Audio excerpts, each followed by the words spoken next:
A man defends himself from his best friend feeding him to Bigfoot. Large bodies of water often hide big secrets. And I break down all kinds of great horror films in the theater for you to check out. Get comfortable. Turn off the lights. It's Monthly Spooky. Well, hello, and welcome everyone to Monthly Spooky. I'm, of course, your host, Enrique Couto, here with my good buddy and co-host, Michelle Antisocial. Michelle, how are you? I don't know. Permission to speak freely? Not granted. You have to pretend you're doing amazing.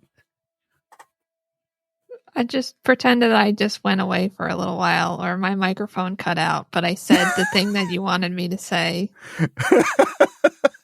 Well, I appreciate you showing up anyway, even if in reality you're in the depths of misery, deep depths of true misery. You're welcome.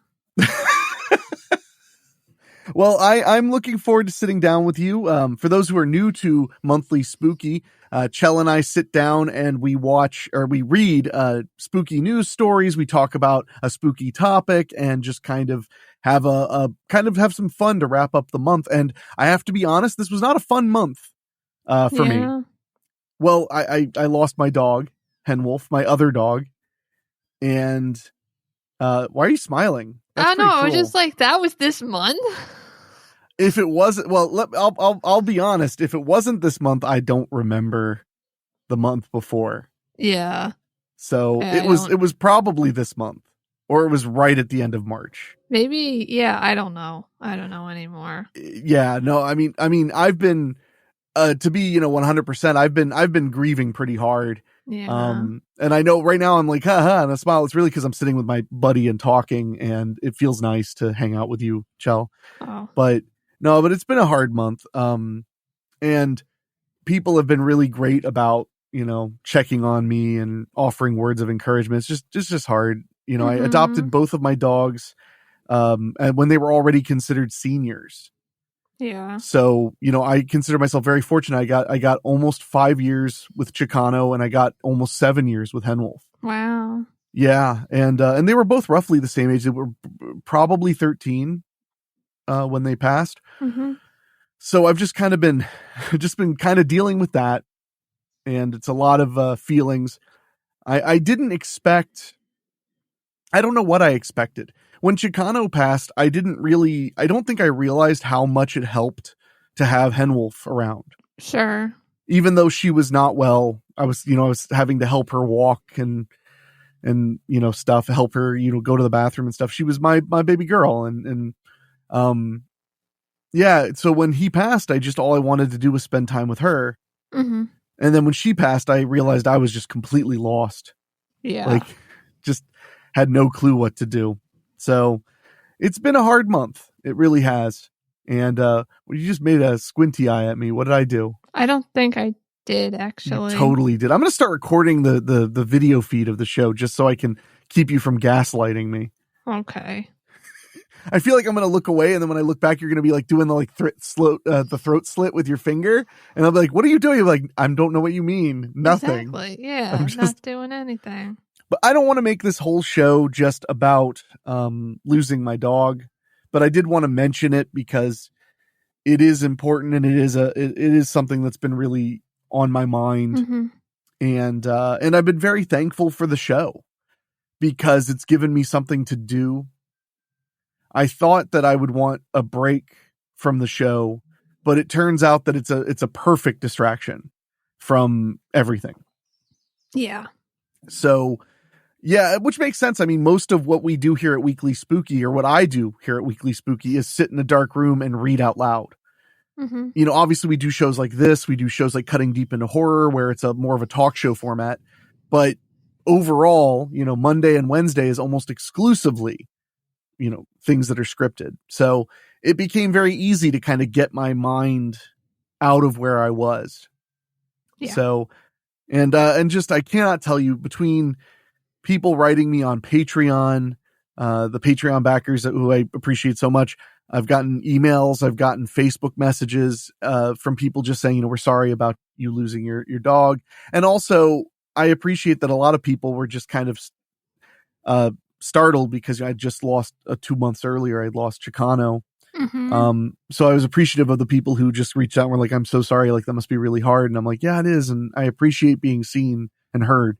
Yeah. It makes a difference. Anyway,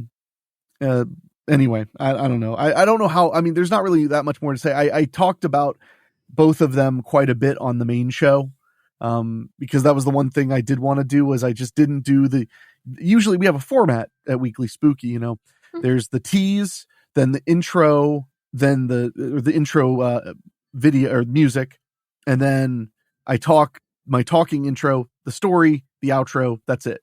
It's very simple, but once you have that down, it makes the show smooth. Mm-hmm. And when Chicano passed and when Henwolf passed, I was like, I'm not going to do the normal intros. I'm just going to talk about them and then go to the story and then talk about them some more and go to the story, which felt helped me, I think. Mm-hmm. So a lot of people already know the stories, but I will say, especially now that I've had a little bit of time, I have zero regret that I adopted those old dogs. Yeah. They were amazing. So I just miss them so much. Yeah. Like, it is so weird recording in here without Henwolf laying right next to me. Mm-hmm. And I remember because, like, especially with this show, because, we sit and talk for 2 hours. Mm-hmm. There have been so many times that Henwolf would be asleep, especially in the last year or so, that she'd be asleep in the living room. So I would just close the office door, to block out sound. Right. And then halfway through recording, she would just thump her head right into the door and push it open. The door doesn't latch very well. So you have to like, it's one of those where you have to push until you hear it click. Right.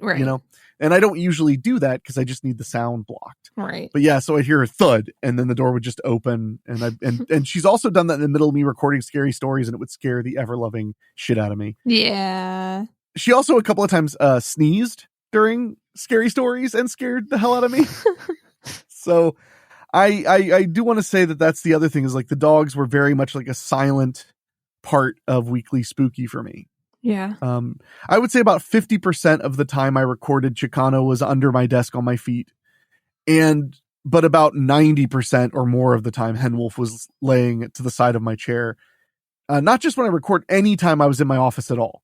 Just if I was working, Henwolf was right there. That was just her, she's a hyper loyal, hyper protective dog. Yeah. So I miss her and I wanted to just talk about that a little bit and I'm not crying somehow. So that's a win.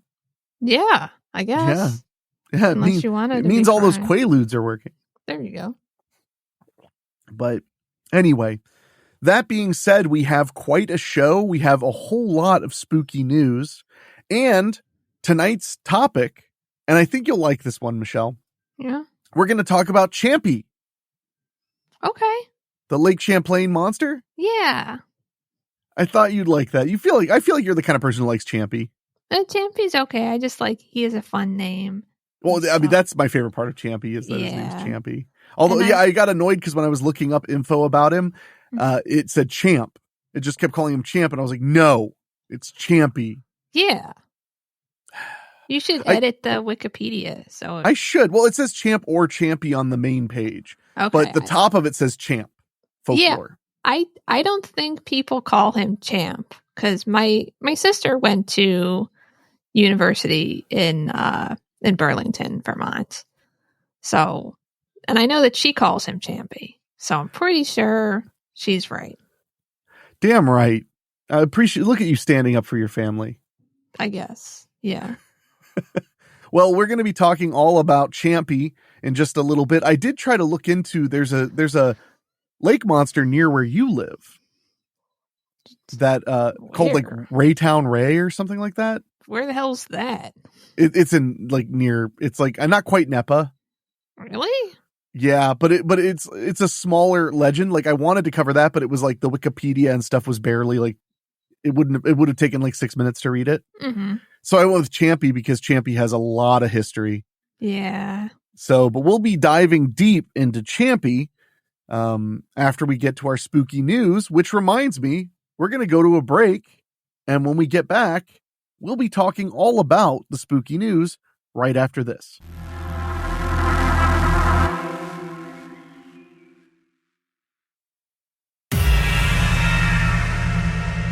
And we are back. Michelle, do you want to do it? Because I try to let you do it every now and then. But that's okay, because I know you like to do it. I mean... It's your favorite. It is kind of my favorite part of the show, but that's why I share it. No, it's okay, because it's not my favorite, so you can do it. Oh. So what, now my favorite's not good enough? I mean, yeah. Oh, that's fair. It's time for the spooky news. The spooky news. This one I actually found in the wild, like it just popped up in my social media feed. I didn't even have to hunt this one down. This one, you might have seen it going around. It's from the New York Post.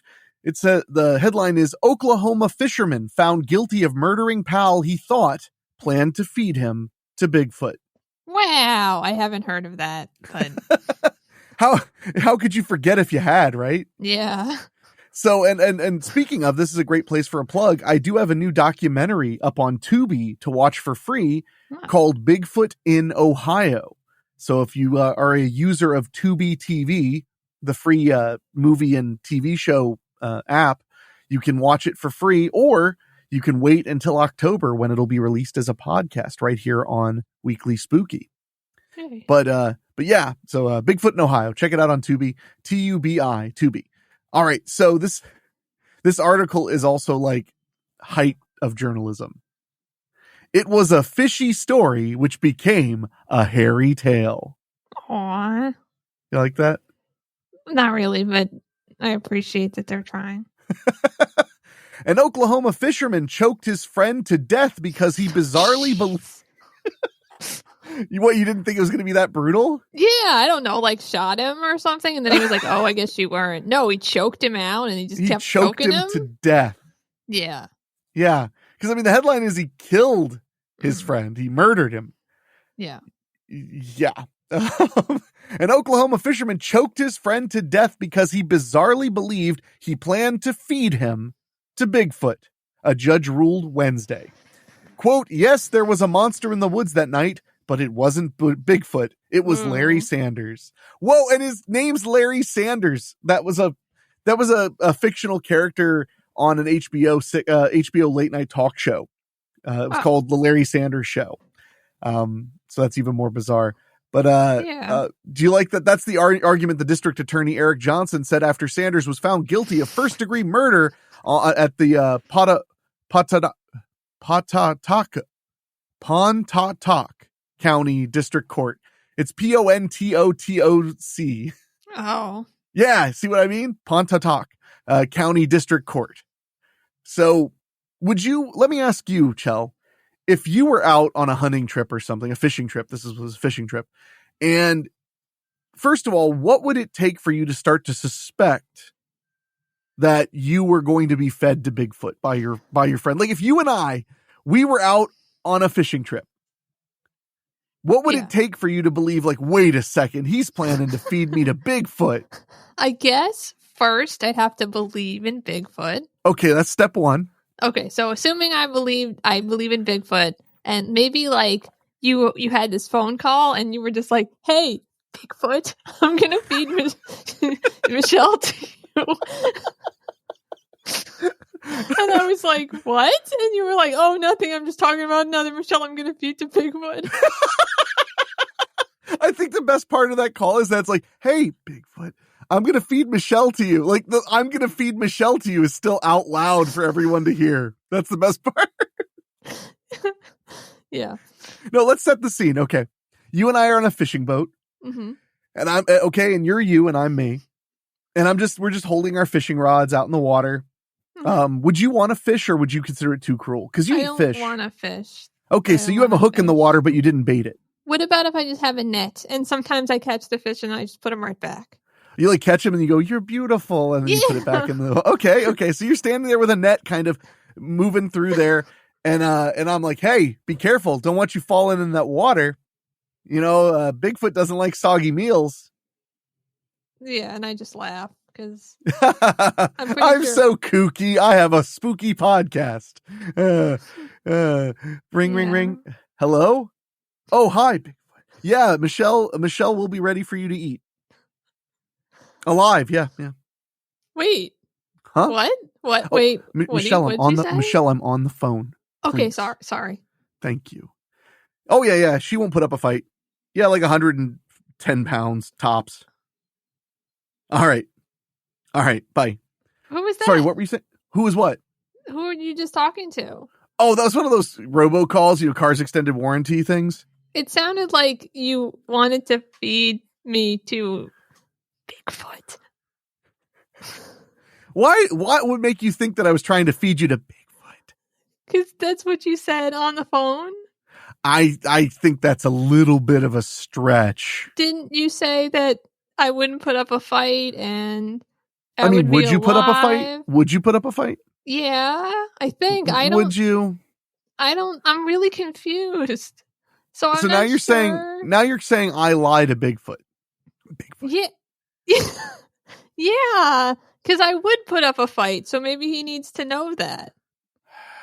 Maybe you need to call him back and set the record straight so he knows what to expect when he tries to eat me. All right, hold on. And Chell, while I'm calling Bigfoot back, would you just apply this lotion? No, I don't. It's like actually lotion. It's Crisco. It'll keep you from burning. No, I don't like the way that stuff feels on my skin. So no, I didn't even wear sunscreen. Hey, Bigfoot. No, she won't put the stuff on. I know. How do you get her to be crispy? I know. We both saw this coming. All right. Okay, you too. Bye. Wait, what did he tell you that was funny? I don't think that's really prudent to our conversation. But you didn't tell him that I was going to fight. Because you're not. We both know you're not going to. No, I am. And also, I don't believe in Bigfoot. So I'm really confused. He hates that. He hates when people don't believe in him. Well, maybe he needs to come here and we can like do that thing where you put your fists up and then you like hit each other. Duke it out? Yeah, that one. I'll call him in a minute, but my reception isn't very good. I thought it's okay. Well, I mean, I wasn't on the phone, so maybe you're. Yeah, it was cutting out a bit. Luckily, Bigfoot has really strong diction. Oh, okay. Well, so I don't believe you. So I assume but then you started strangling me. Would be about the point. No, I would just knock you into the water and I'd take the boat. That's cruel because I am a weak swimmer. Mm-hmm. Yeah, and the fishes are probably angry at you because you've been trying to get them. No, they like it. So, sure. So the 55-year-old had been fishing for catfish by hand. Oh, they were noodling.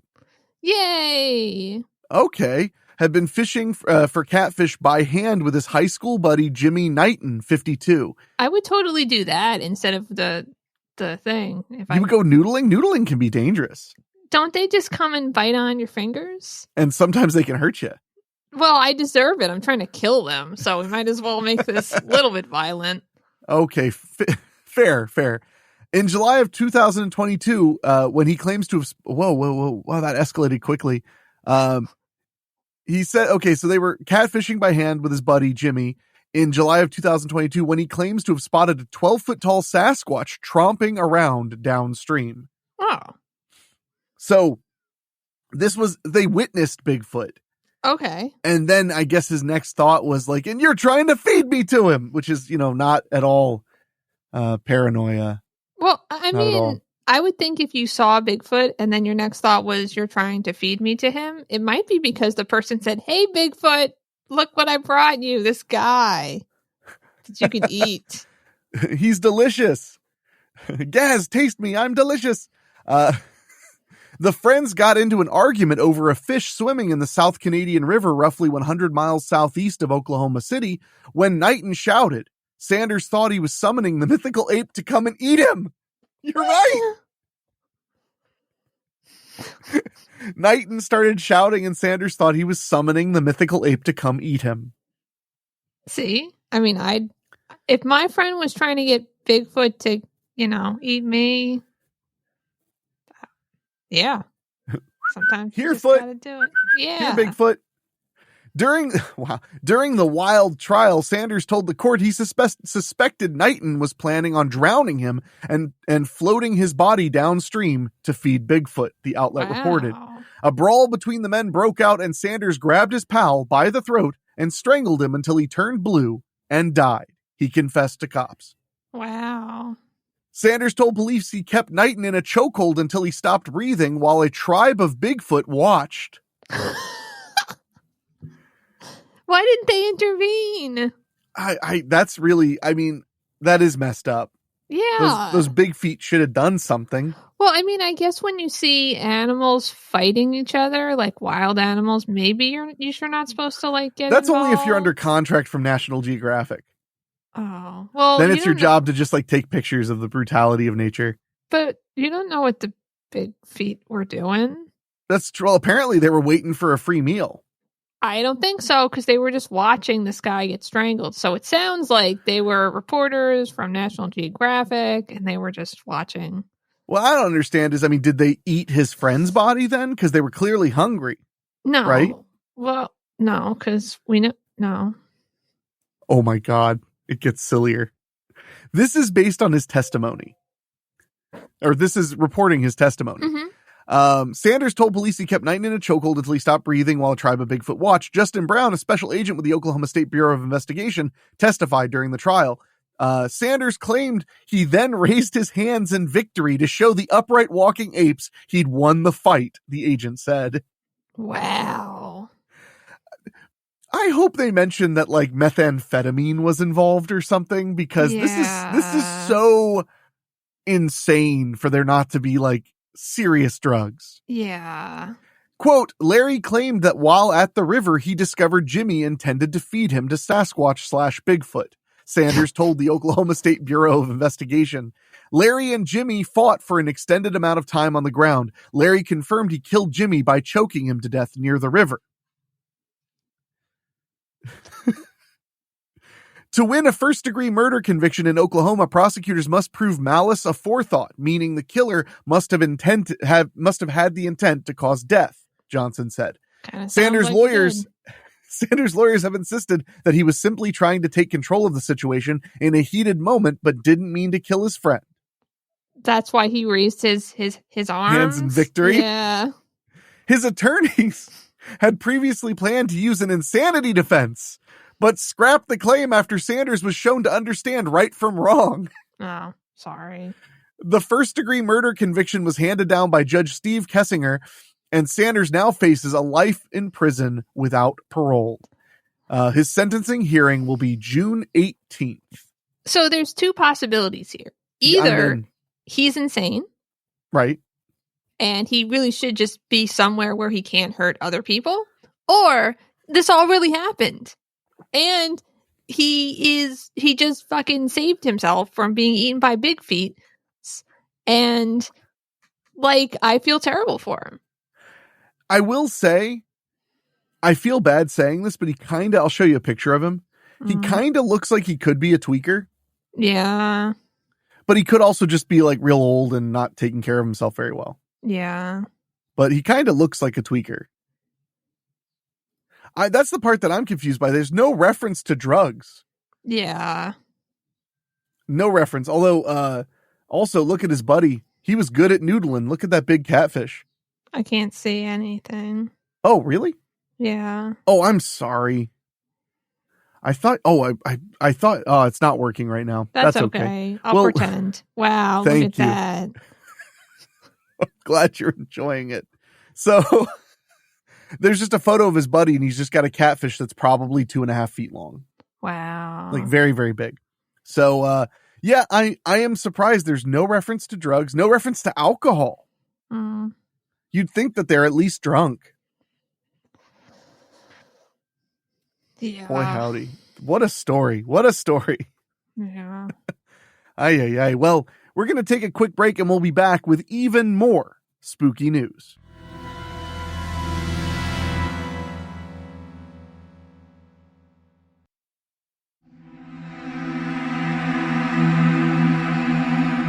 We are back with even more spooky news, Michelle.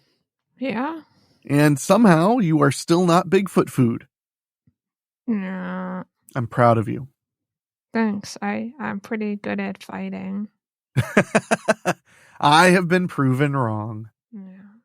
But this next story somehow is even more grisly in some ways. Really? This one's from, you want to guess? The mirror.co.uk. Hey! That is correct. This one, the headline is Woman 22 found drained of blood in abandoned church as locals spot people dressed as vampires. Are we sure? I guess we'll find out. But I've done enough research about chupacabra to know that sometimes people think things are drained of blood and they're not really drained of blood. So, I mean, that's fair. A 22-year-old woman who was found with the blood drained from her body in an abandoned church had been, quote, looking for a haunted house containing ghosts before she died. Ariane Nathalie Lazine, from France, of course, and a male friend. Wow. That's the worst. Like, is when you don't even get named. Oh, yeah. That used to be a joke Penn Jillette used to tell, is that like if he was ever on an airplane and they were getting turbulence and there was another celebrity on the plane, he would start making conversation with them and just be like, so, are you still on Broadway? Yeah. Okay, cool. And, how's that going? How did that movie you were in do? And like, oh, and he'd be like, yeah, it looks like this is going to be Penn Jillette and 12 others die in plane crash. And a male friend were seen in the days before her death, quote, dressed like vampires. Oh, so they were dressed like vampires. Oh, okay. Which probably means like gothy with frilly, fluffy shirts or something. Yeah, I mean, or if they want to do like Buffy the Vampire Slayer, like TV style, maybe they had all this like makeup on their faces. The ridge foreheads. Yeah. Were you a Buffy fan? Yeah. Really? Yeah, I thought you knew that. I as we're talking about it, I think I did. Yeah. I have nothing against Buffy. I loved the movie, the really cheesy movie from the 90s, Buffy the Vampire Slayer. That's kind of my favorite. Yeah, I don't. Sorry. What? Oh, no, I was just saying I've never really watched the TV series, but I understand why it's so popular. Yeah, I was going to say I don't think you've watched any of the series. So no. Yeah. But I'm not like I try not to be a snob about it. Like, it just, when it was happening, I wasn't in the demographic. I was like a young teenage boy, and I think it was mostly for young teenage girls. Probably. And there's nothing wrong with that. Mm-hmm. I mean, that's overall who it was marketed to. Yeah. So, police have said they thought that she may have been attempting to carry out a TikTok stunt as part of a ghost hunting competition currently underway in France on the social media platform. Okay. Where you drain yourself of blood? That's a hell of a challenge. I mean, if you're going to win, you might as well win if you're going to win, Yeah. The other working theory investigators in the Aosta Valley village of La Salle are reportedly looking into is that it was, quote, consented murder or sacrifice. Okay. Europe has, I feel like more than America, Europe has a lot of examples of people like writing contracts saying like, I allow this person to kill me and eat me or whatever. And then that happened in Germany. There was a guy who met a guy on the internet and the guy like signed a contract saying like, I'm okay with him drugging me, killing me and eating my flesh. Wow. And then of course the police had to very slowly explain like, no. After it happened, they were like, no, you're going to prison. Yeah, that doesn't work like that. Sorry. Yeah, I remember the story correctly. Like, he agreed to it, and then he just fed him like a shitload of cough medicine. Like, just a shitload of cough medicine until he passed out, and then he killed him and ate him. Okay. Germany, man. Yeah. Gotta love them.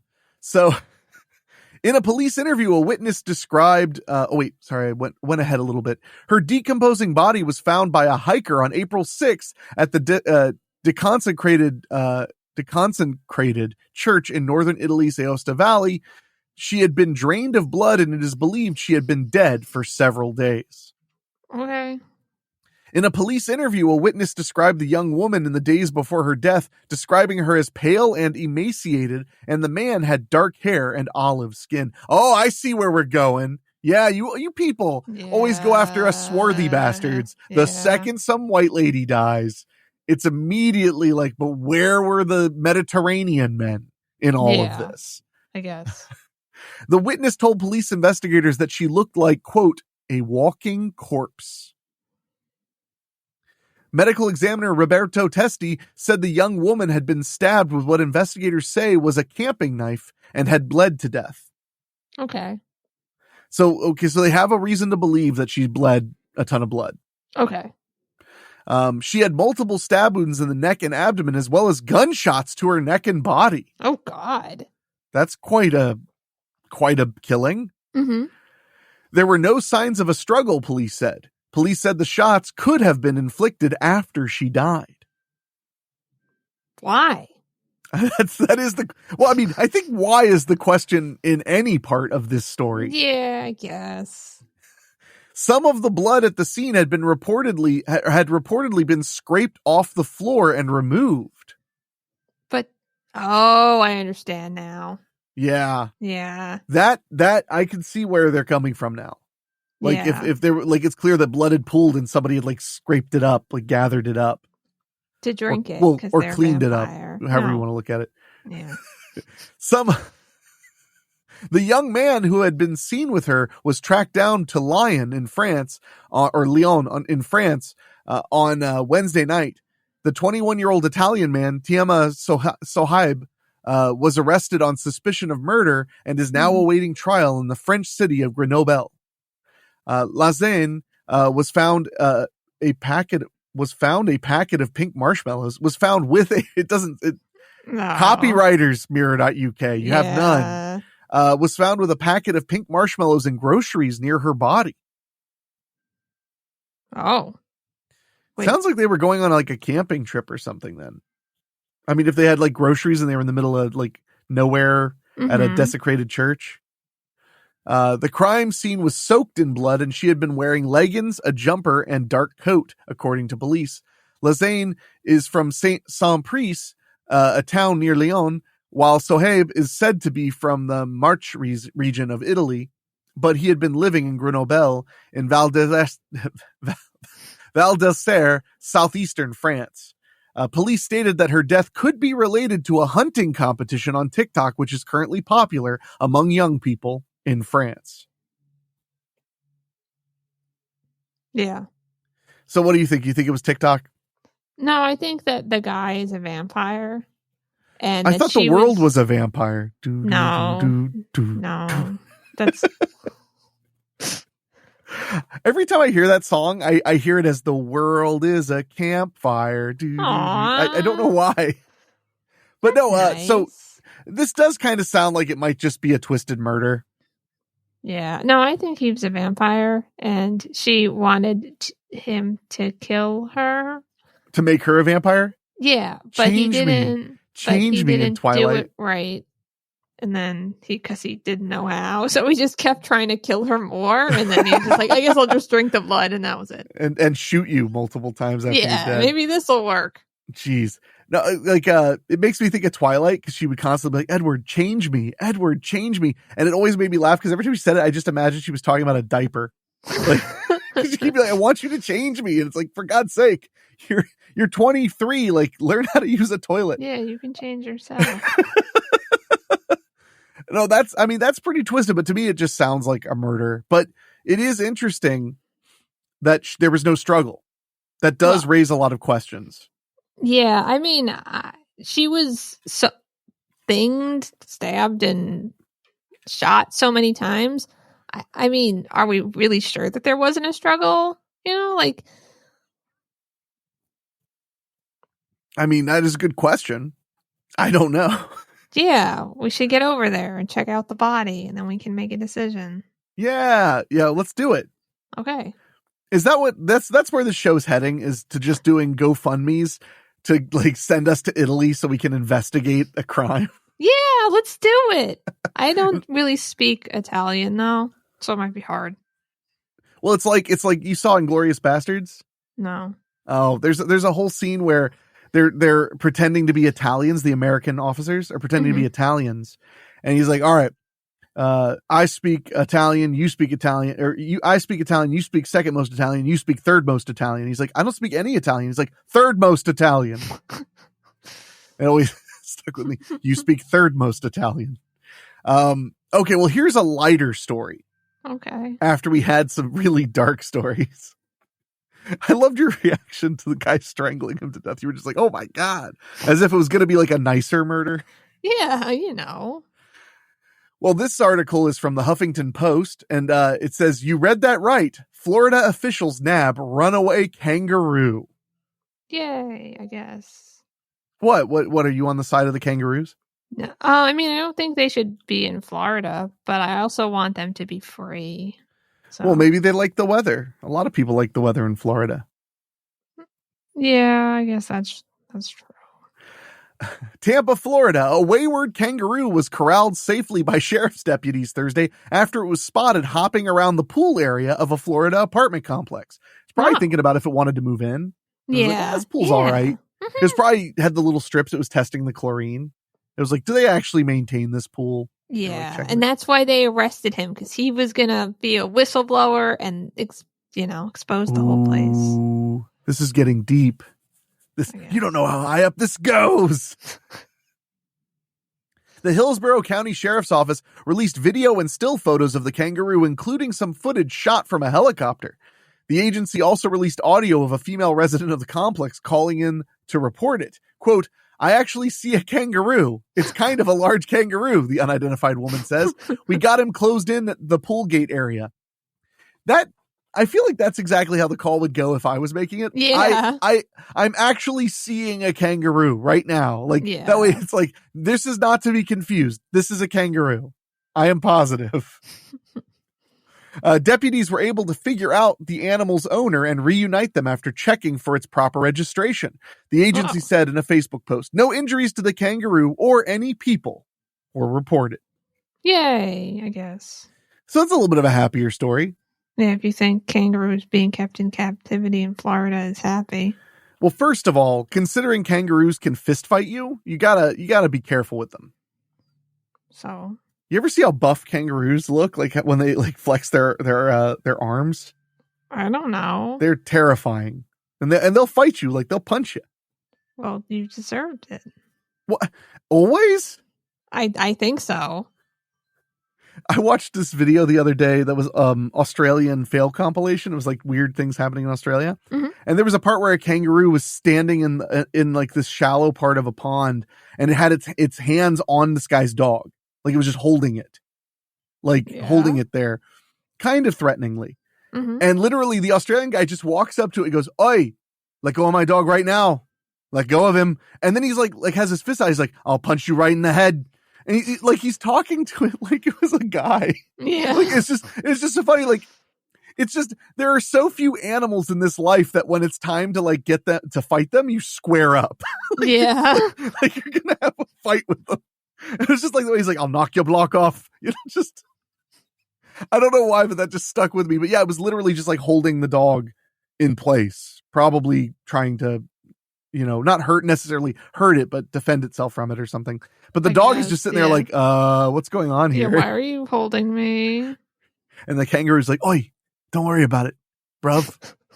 So, but kangaroos, man, you got to be careful. That's all I'm saying. What, do you think we shouldn't be careful with kangaroos? You're like, no, let them do what they want. Pretty much. I didn't realize you were a kangaroo apologist. Sorry. When did that start? Like, was it after you saw Crocodile Dundee as a kid or something? Yeah. And then I read all the research about kangaroos, about how they live in the wild. And their manifestos, and then their manifestos. Yeah. Oh boy, yeah. It sounds like you got turned into an extremist. Yeah, they're really interesting though, the manifestos. So. Oh yeah. Yeah. What was your favorite excerpt? There's so many, and I can't say them on the air. Oh, dear. Well, Michelle's been radicalized, so at least there's that. We'll be back with more spooky news right after this.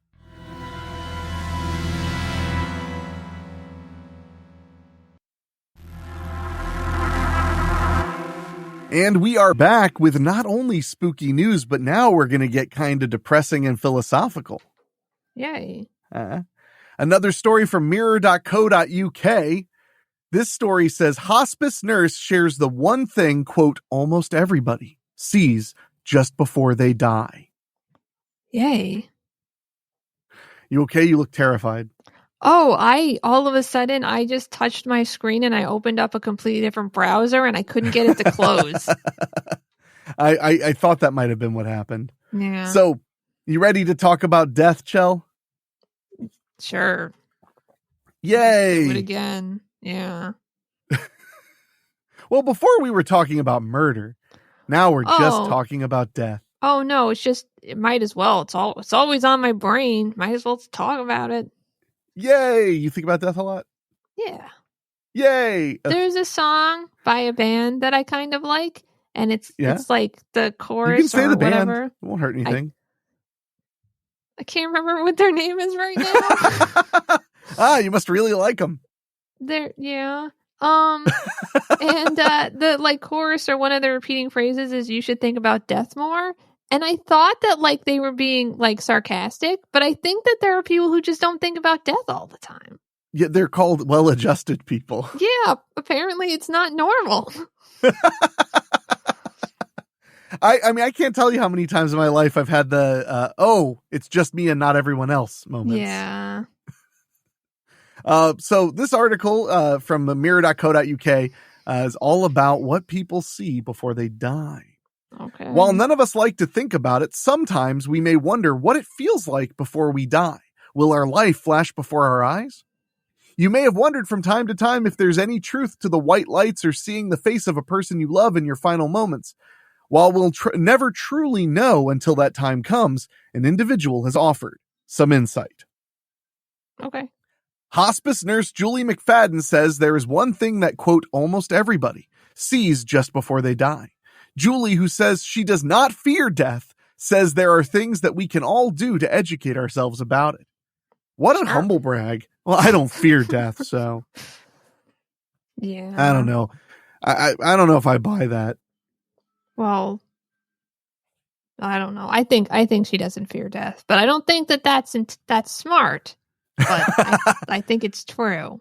Just let a lion loose in her apartment. She's like, oh, hey. Yeah, it's fine. I don't fear death. That's fine. I don't fear. I like that. That's the best way to put it. It's fine. I don't fear death. Like just very passing. Like just say it really quick. Okay. The author of Nothing to Fear. Oh, she's selling a book. There you go. The author of Nothing to Fear spoke on the Skeptic Metaphysician podcast and shared the truth about what our dead relatives may have seen in their final moments.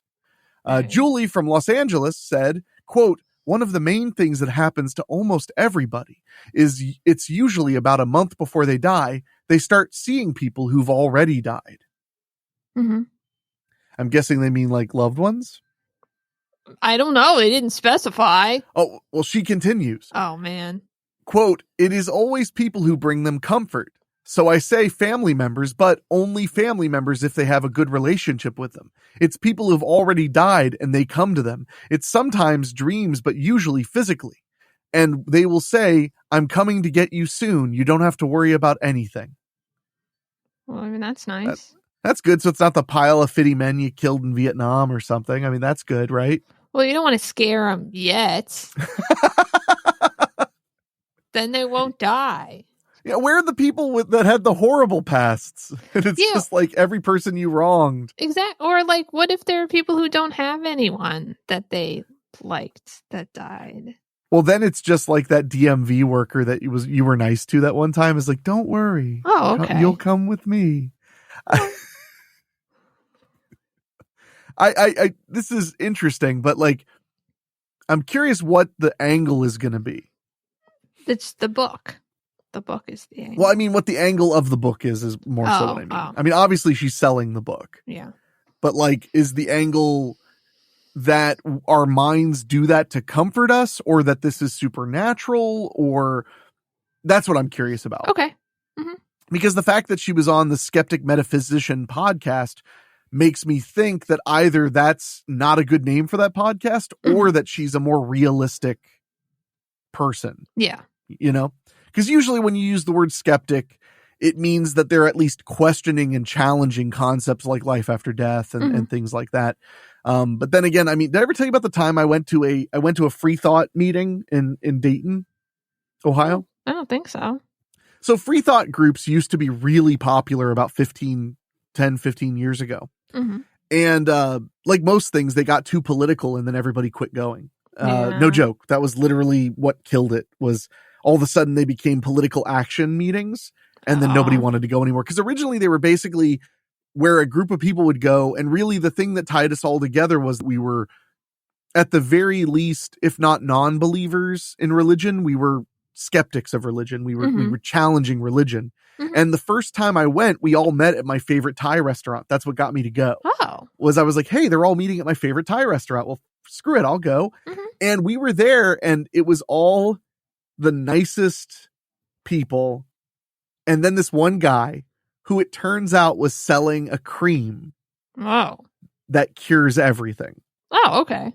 And he was shocked. He was like, I thought that skeptic meant you guys looked for things outside the box. And somebody was like, well, it's not just about religion. It's about pseudoscience and, you know, things like that. And he's like, well, it's not pseudoscience what I do. I blah, blah, blah, blah, blah. So finally, after the leader of the group was like way too nice, way too long, I finally just chimed in and I went, look, we all think you're a con artist.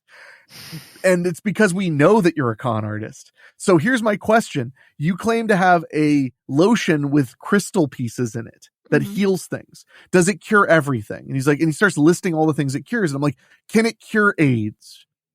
And he was like, yes, it can help with the illness of HIV. And I was like, okay, well then let's go down. I literally said this. I was like, let's go down to Cincinnati, get you AIDS right now. And then we'll come back. We'll get you tested by a doctor we both agree on. And then you can take your topical ointment and cure it. And he was like, I don't find that very funny. I'm like, who's laughing? I'll give you $80. Yeah. Yeah. And dude was so mad. Well, but he was literally there to sell us something. Yeah. Yeah. And you'd think, like, if he really believes in it, if it's real, then yeah, he should just go get AIDS and then it'll fix it. Yeah. Yeah. In Cincinnati, where it's plentiful. You know, but the funny part was, like, at first people were like, man, you're being a little harsh on him. But then when he would defend himself, it became so clear that he was promoting hokum. Mm-hmm. You know, he was just BS. Mm-hmm. So especially when we pointed out that, like, there's crystals in the lotion, but of course they're so finely ground you can't. Oh, you can't see them? There's no way to tell that it's in there, which made me go, oh, so it's just aloe vera or something. It's like, it's got nothing in it. But yeah, the dude was like very frustrated. And my point is that sometimes the word skeptic means skeptical of all things. And sometimes the word skeptic just means skeptical of anything mainstream. Yeah. Yeah. So there's a joke that, you know, or not a joke. It's really a saying in the skeptic community, which is, you should keep an open mind, but not a mind so open that your brain falls out. Mm-hmm. So anyway, I just thought of that story really quick. And I just remember how, like, aghast he was when I started speaking. Cause I was like, I watched everybody be so polite for so long. And I was like, look, I'm just going to say all of it. Mm-hmm. Cause I'm really tired of this already. Cause the whole meal, we would all talk about whatever we were going to talk about, but then he would bump in and just talk about how great these creams were and stuff. Wow. Yeah. Also, he was eating like a lot of food, which was just a funny image too. Like, he was ordering like tons of dumplings and noodles, and he's just like slurping it all down and telling us, like, with a mouthful of food, how great all his wares are. Wow. And my favorite part was at the end of the meal, he was like, well, I don't feel like I'm necessarily welcome here. And I just went, no. What? Anyway.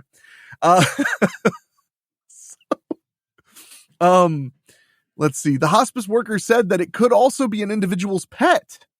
Oh. She added, quote, most people who experience this are completely lucid. They're alert and oriented. They are not actively dying and hallucinating. It's a very distinct thing that happens. Reacting to a clip of the podcast segment shared on TikTok, because all news is TikTok. Yeah. One individual said, quote, my mom saw and heard her sister and aunt. They brought both of us comfort. She didn't feel alone or scared.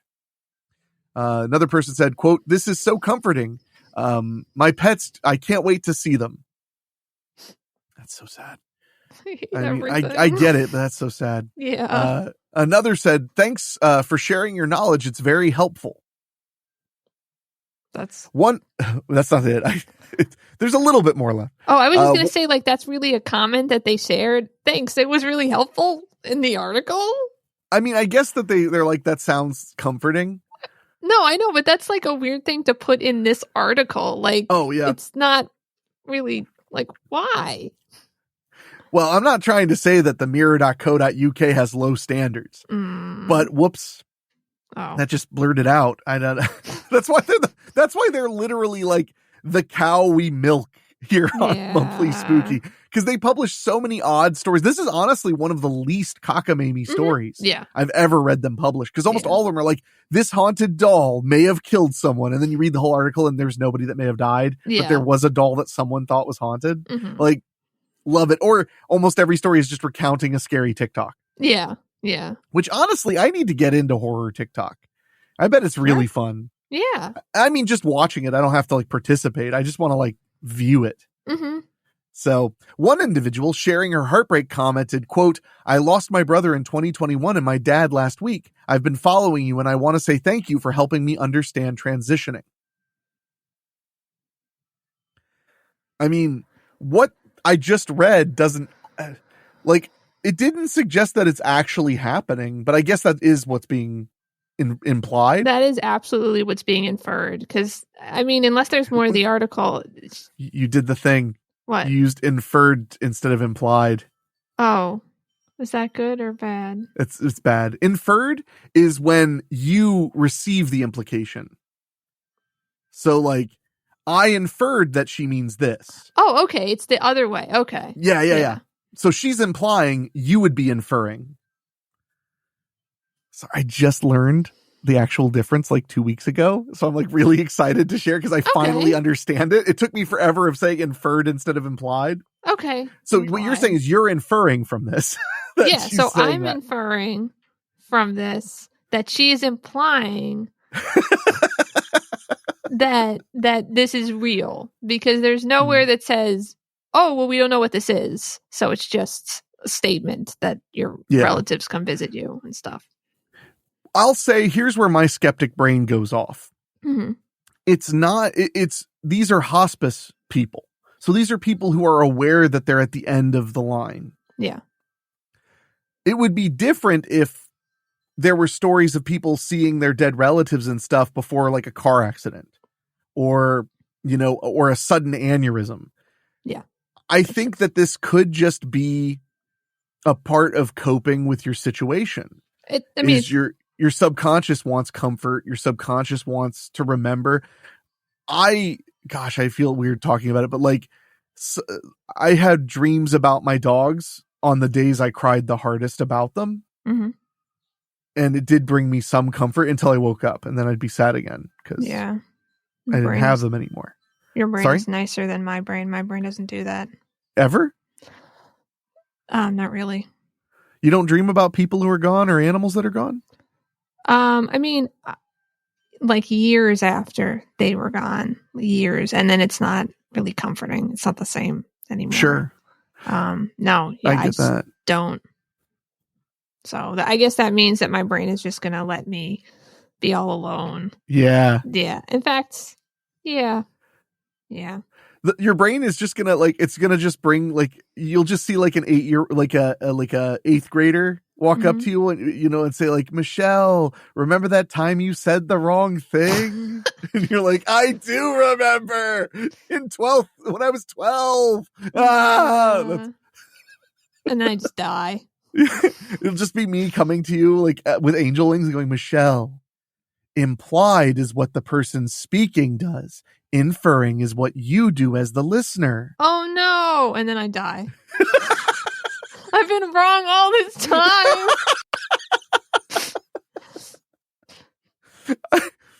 But so I guess that's my only point is like, it does seem, I mean, because I know that like near-death experiences were experienced by people who weren't dying when they were put in a centrifuge where all the blood left their brain. Mhm. They would see the same things, bright lights, humanoid figures, things like that. So I think that in some ways, this is definitely a coping mechanism for the human mind. I think that's definitely a possibility. I'm not going to say definitely, because I just don't think we really grasp what is going on with us well enough, really. Michelle laying on her deathbed, a guy walks up and goes, "Michelle, I was going to feed you to Bigfoot. It's okay that you killed me." Oh, yeah, I can die in peace now, I guess. No, I'll be like, wait, what? That never happened? We'll be right back after these quick words with even more spooky news.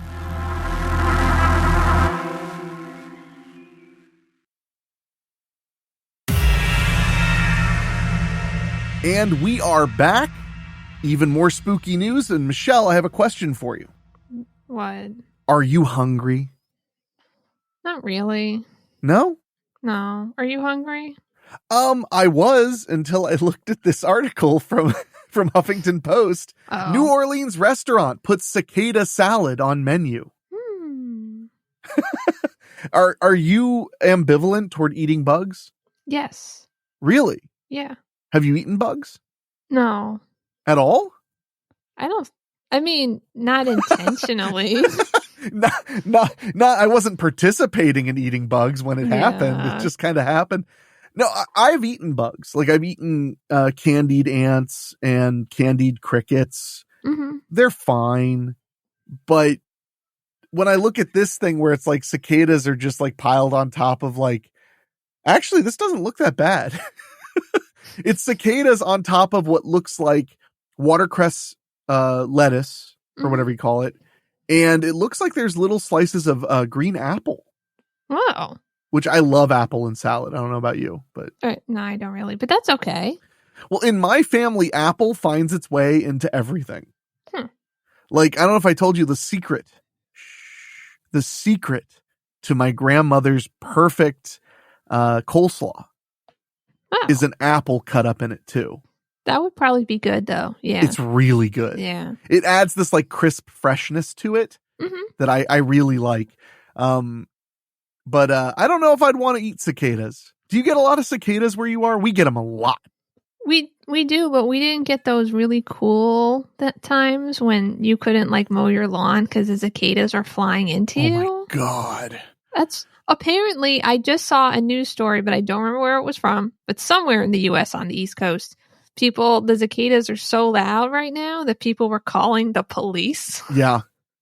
Which I don't know what happens when you call the cops about a cicada noise complaint, but yeah. I mean, so we had our big cicada apocalypse in 2022 or maybe it was 2021. Yeah. We had our big cicada apocalypse here. There's a new cicada apocalypse coming, but it's not in Ohio. I had to explain it to some people because it went viral and people were like, "Oh God, here we go again." And I was like, "Look at the map. It's mostly Indiana and further west. It's not really Ohio. We'll get some cicadas, but they're not going to be crazy like it was." But we were filming a movie in 2021 and I mean, the only thing I could do was film every actor during the times when the cicadas were really loud. We had to film every actor like as tight a shot as possible and put the microphone as close to their face as humanly possible. Yeah. And then still had to use noise reduction and stuff to get rid of it. It was so loud. It wasn't as loud as a lawnmower until 3 weeks after we wrapped. One time I was sitting, I went outside to do, I think it was letting the dogs out, and it was so loud it like was making my ears hurt. Wow. So lucky. Maybe I should be down for eating cicadas, I guess. Yeah. But this one takes place in New Orleans as the nation prepares for trillions of red-eyed bugs known as periodical cicadas to emerge. It's worth noting that they're not just annoying, noisy pests. If prepared properly, they can also be something tasty to eat. Yay. Blocks away from such French Quarter fine dining stalwarts as Antonets and Brennan's, the Audubon Insectarium in New Orleans has long served up an array of alternative insect-based treats as its Bug Appetit Cafe overlooking the Mississippi River. Is there anything more like this is where tourists go than Bug Appetit?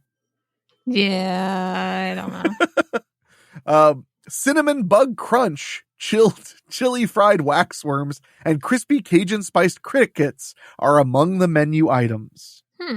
So you're okay with the idea of eating bugs, but you don't do it. You never have done it. How does that work?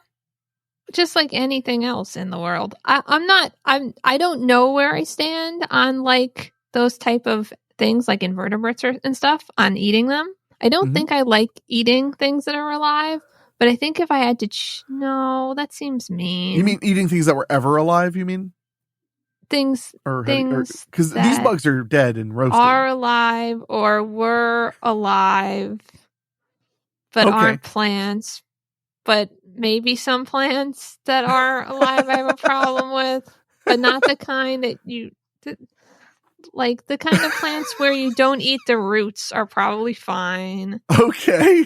Wait, so no potatoes because those are roots? Yeah, sometimes I feel really bad. You're just, I'm sorry, tuber. I'm sorry. Yeah. Just eating a carrot and crying. But yeah, I mean, I don't know where I stand on eating bugs, so I don't. Okay. But if I was going to consider expanding to a living, protein source, I would.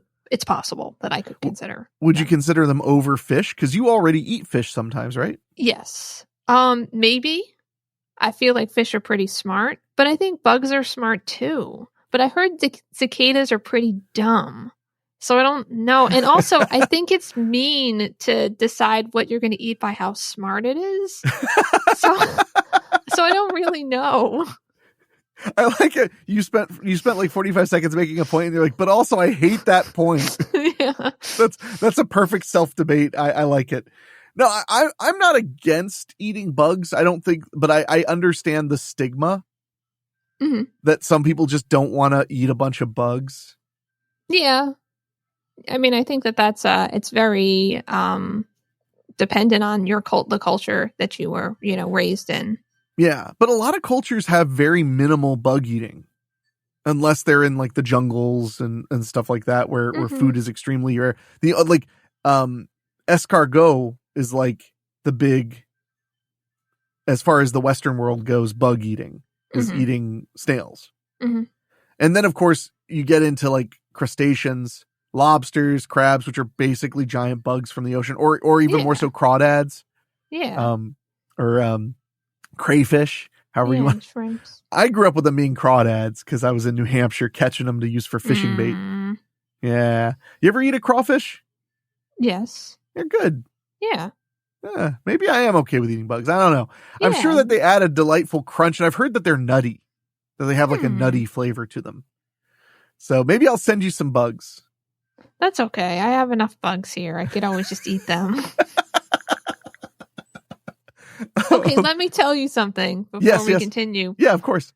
2 or 3 nights ago, I was in the bathroom, like washing my face, just getting ready to go to sleep. And all of a sudden, something black just fell out of my bangs. Yeah. And it was an ant. I just had an ant in my hair for how long? I don't know.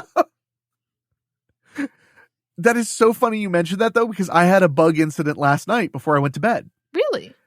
So I had taken my anxiety medicine, and lately I've been taking a pretty strong dose at night because I'm having trouble sleeping. So I'm sauntering to the bathroom, barely awake, and I'm trying my best to like use the bathroom and brush your teeth, then go to bed, like I'm trying not to like just pass out. Yeah. And as I'm about to use the bathroom, I'm walking up to the toilet and there's a spider right at eye level with me. Aww. Right where I would stand at the toilet. Aww. Not a big one. I mean, he could stand on a pinky nail and not take up all of it. He's a tiny guy. And I, generally speaking, don't kill spiders ever. unless I find them on my body. Yeah. It's just like, nope, I kill things on my body. But it wasn't on my body. It was on the string, but it was right at eye level. Mm-hmm. So I ended up basically like limboing, like stretching my head back so that I could pee in the toilet. And the whole time I'm doing it, I'm just staring right at the spider, and it's just not moving. It's not going up, not going back down. It's just sitting there. And I'm like, hey, pal. So, and then after I was done, I like kept my eyes on it. Cause again, I'm a little loopy, you know, I'm medicated. So I'm like staring at it. I'm like, please don't move anymore. I don't want to get startled or weirded out. So then I like finish up, and then I'm brushing my teeth the whole time. I'm brushing my teeth just out of the corner of my eye. I'm staring at that spider. It's still just at eye level with me, right by where you would stand by the toilet. Wow. So it was very, very funny. But I just remember, like, and when I was done brushing my teeth, I was there like, oh. And then I think the reason I kept looking at the spider, now that I think about it, is because I was like, is this spider really here, or am I just like half asleep? Because I was like half asleep. Mm-hmm. So this was one of those, I don't know if you get like this, but I was in front of the TV watching a show I like, and I dozed off and woke up, and I was like, oh crap, I missed 20 minutes. So I rewound it. Mm-hmm. And then I just kept falling asleep at the same spot again and again. And by the third time, I was like, all right, it's just time for bed. Yeah, I don't do that. I fall asleep during a show, and then I wake up and I'm like, it's okay, I still know what's going on for about 20 minutes. And then I go like, okay, I have no idea what's happening. I've been watching Get Shorty, which is like super, super good, the TV series. Mm-hmm. It's super good, but it's like one of those like very dense storytelling shows.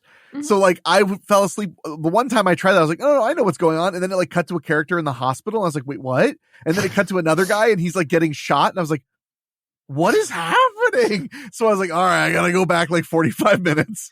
Mm-hmm. Anyway, too much of a digression, but yeah, so that's fine. I just thought it was when you started telling your bug story, I was like, shoot, I had a bug story literally last night. Yeah. So, but yeah, I try not to kill spiders because they eat the other bugs and stuff. Mm-hmm. And my mom was also one of those, like, never kill a spider in the house if you can help it. Yeah. So, but anyway, periodical cicadas stay buried for years until they surface and take over a landscape. Depending on the variety, the emergence happens every 13 or 17 years. This year, 2 groups are expected to emerge soon, averaging around 1 million per acre, over hundreds of millions of acres across parts of 16 states in the Midwest and South. Lucky. They emerge when the ground warms up to 64 degrees or 17.8 degrees Celsius, which is happening earlier than it used to because of climate change. I get what they're saying. This is not meant to be a dig at climate change, but it's freaking freezing in Ohio right now. Oh, is it? Tomorrow night, the low is like 38. Yeah, we have a really nice day today, but the last couple of days we've had freeze warnings. Yeah. So, yeah. The high today is 54. Wow. Yeah, it's 70 here. I haven't had my air or heat on in like 4 days. Wow. Because the house just like gets kind of cold and then gets kind of warm and then gets kind of cold again. So I'm just like I'm like, it's fine. But tonight I'm going to have to turn the heat on because it's going to get down to like 38 and I don't want to risk it. I also like to keep the house cool. They emerge when the ground warms up to 64 degrees, which is happening earlier because of climate change. And Amala said, the bugs are brown at first, but darken as they mature. Yeah. Recently, Zach Lemon, the insectarium's curator of animal collections, has been working up cicada dishes that may become part of the menu. He donned a chef's smock this week to show a couple of them off, including a green salad with apple, almonds, blueberry vinaigrette, and roasted cicadas. I feel like that's overkill. Like, do you really need the almonds if you have roasted cicadas? I don't know. We don't really know what they taste like, so we probably have to... I imagine they're crunchy and earthy. Yeah, but maybe the almonds complement them somehow. That could be. I mean, and how are they roasted? Like, are they roasted with a neutral oil or with like an olive oil? Like, that matters too. It does matter. Yeah. Fried cicada nymphs were dressed on top with a warm mixture of Creole mustard and soy sauce. What, no opinion on that? Oh, no, I'm just thinking about them being nymphs, which I mean, I guess means they're not fully cicadaed yet. Yeah. Which makes me sad because when cicadas are adults, they don't live for very long. So I kind of feel like maybe it's okay to eat them then. But when they're all like just not having wings and stuff, I don't know. Quote, It's a complicated thing. Quote, I do dragonflies in a similar manner, Lemon said, as he used tweezers to plop nymphs into a container of flour before cooking them in hot oil. Oh, so they're like fried. Mm-hmm. I bet they're pretty good. Yeah. I mean, once you bread something and fry it, it's going to be pretty good. Yeah. Yeah. Depending on the type and the way they are prepared, cooked cicadas taste similar to toasted seeds or nuts. That's what I thought. Mm. The Insectarium isn't the first to promote the idea of eating them. Over the years, they have appeared on a smattering of menus and in cookbooks, including titles like Cicadalicious from the University of Maryland in 2004. That's a winner. I can hear somebody who works at a college thinking that was great. Yeah. Cicadalicious, guys. Quote, every culture has things that they love to eat and maybe things that are taboo or things that people just sort of wrinkle their nose and frown their brow at, Lemon said. And there's no reason to do that with insects when you look at the nutritional value, their quality on the plate, how they taste, the environmental benefits of harvesting insects instead of dealing with livestock. I suppose. Mm-hmm. Lemon has been working to make sure the Bug Appetit Cafe has legal clearance to serve wild-caught cicadas while he works on lining up sources for the bugs. He expects this spring's unusual emergence of 2 huge broods of cicadas to heighten interest in insects in general and in the insectarium, even though the affected area doesn't include southeast Louisiana. I guess he's got to go on a little trip. Yeah, bug trip. Yeah. Quote, I can't imagine, given the fact that periodical cicadas are national news, that we won't have guests, both local and from outside New Orleans, asking us about that, said Lemon, which is another reason I hope to have enough to serve at least a few times to people. Yeah. Okay, well, I am going to send you bugs, Michelle. Can you just send me cicadas, but can they be alive so I can put them outside? I mean, they could be alive when I put them in the box. Oh. No? No. Fine. Okay. You're so difficult to shop for. I know. We'll be right back after this.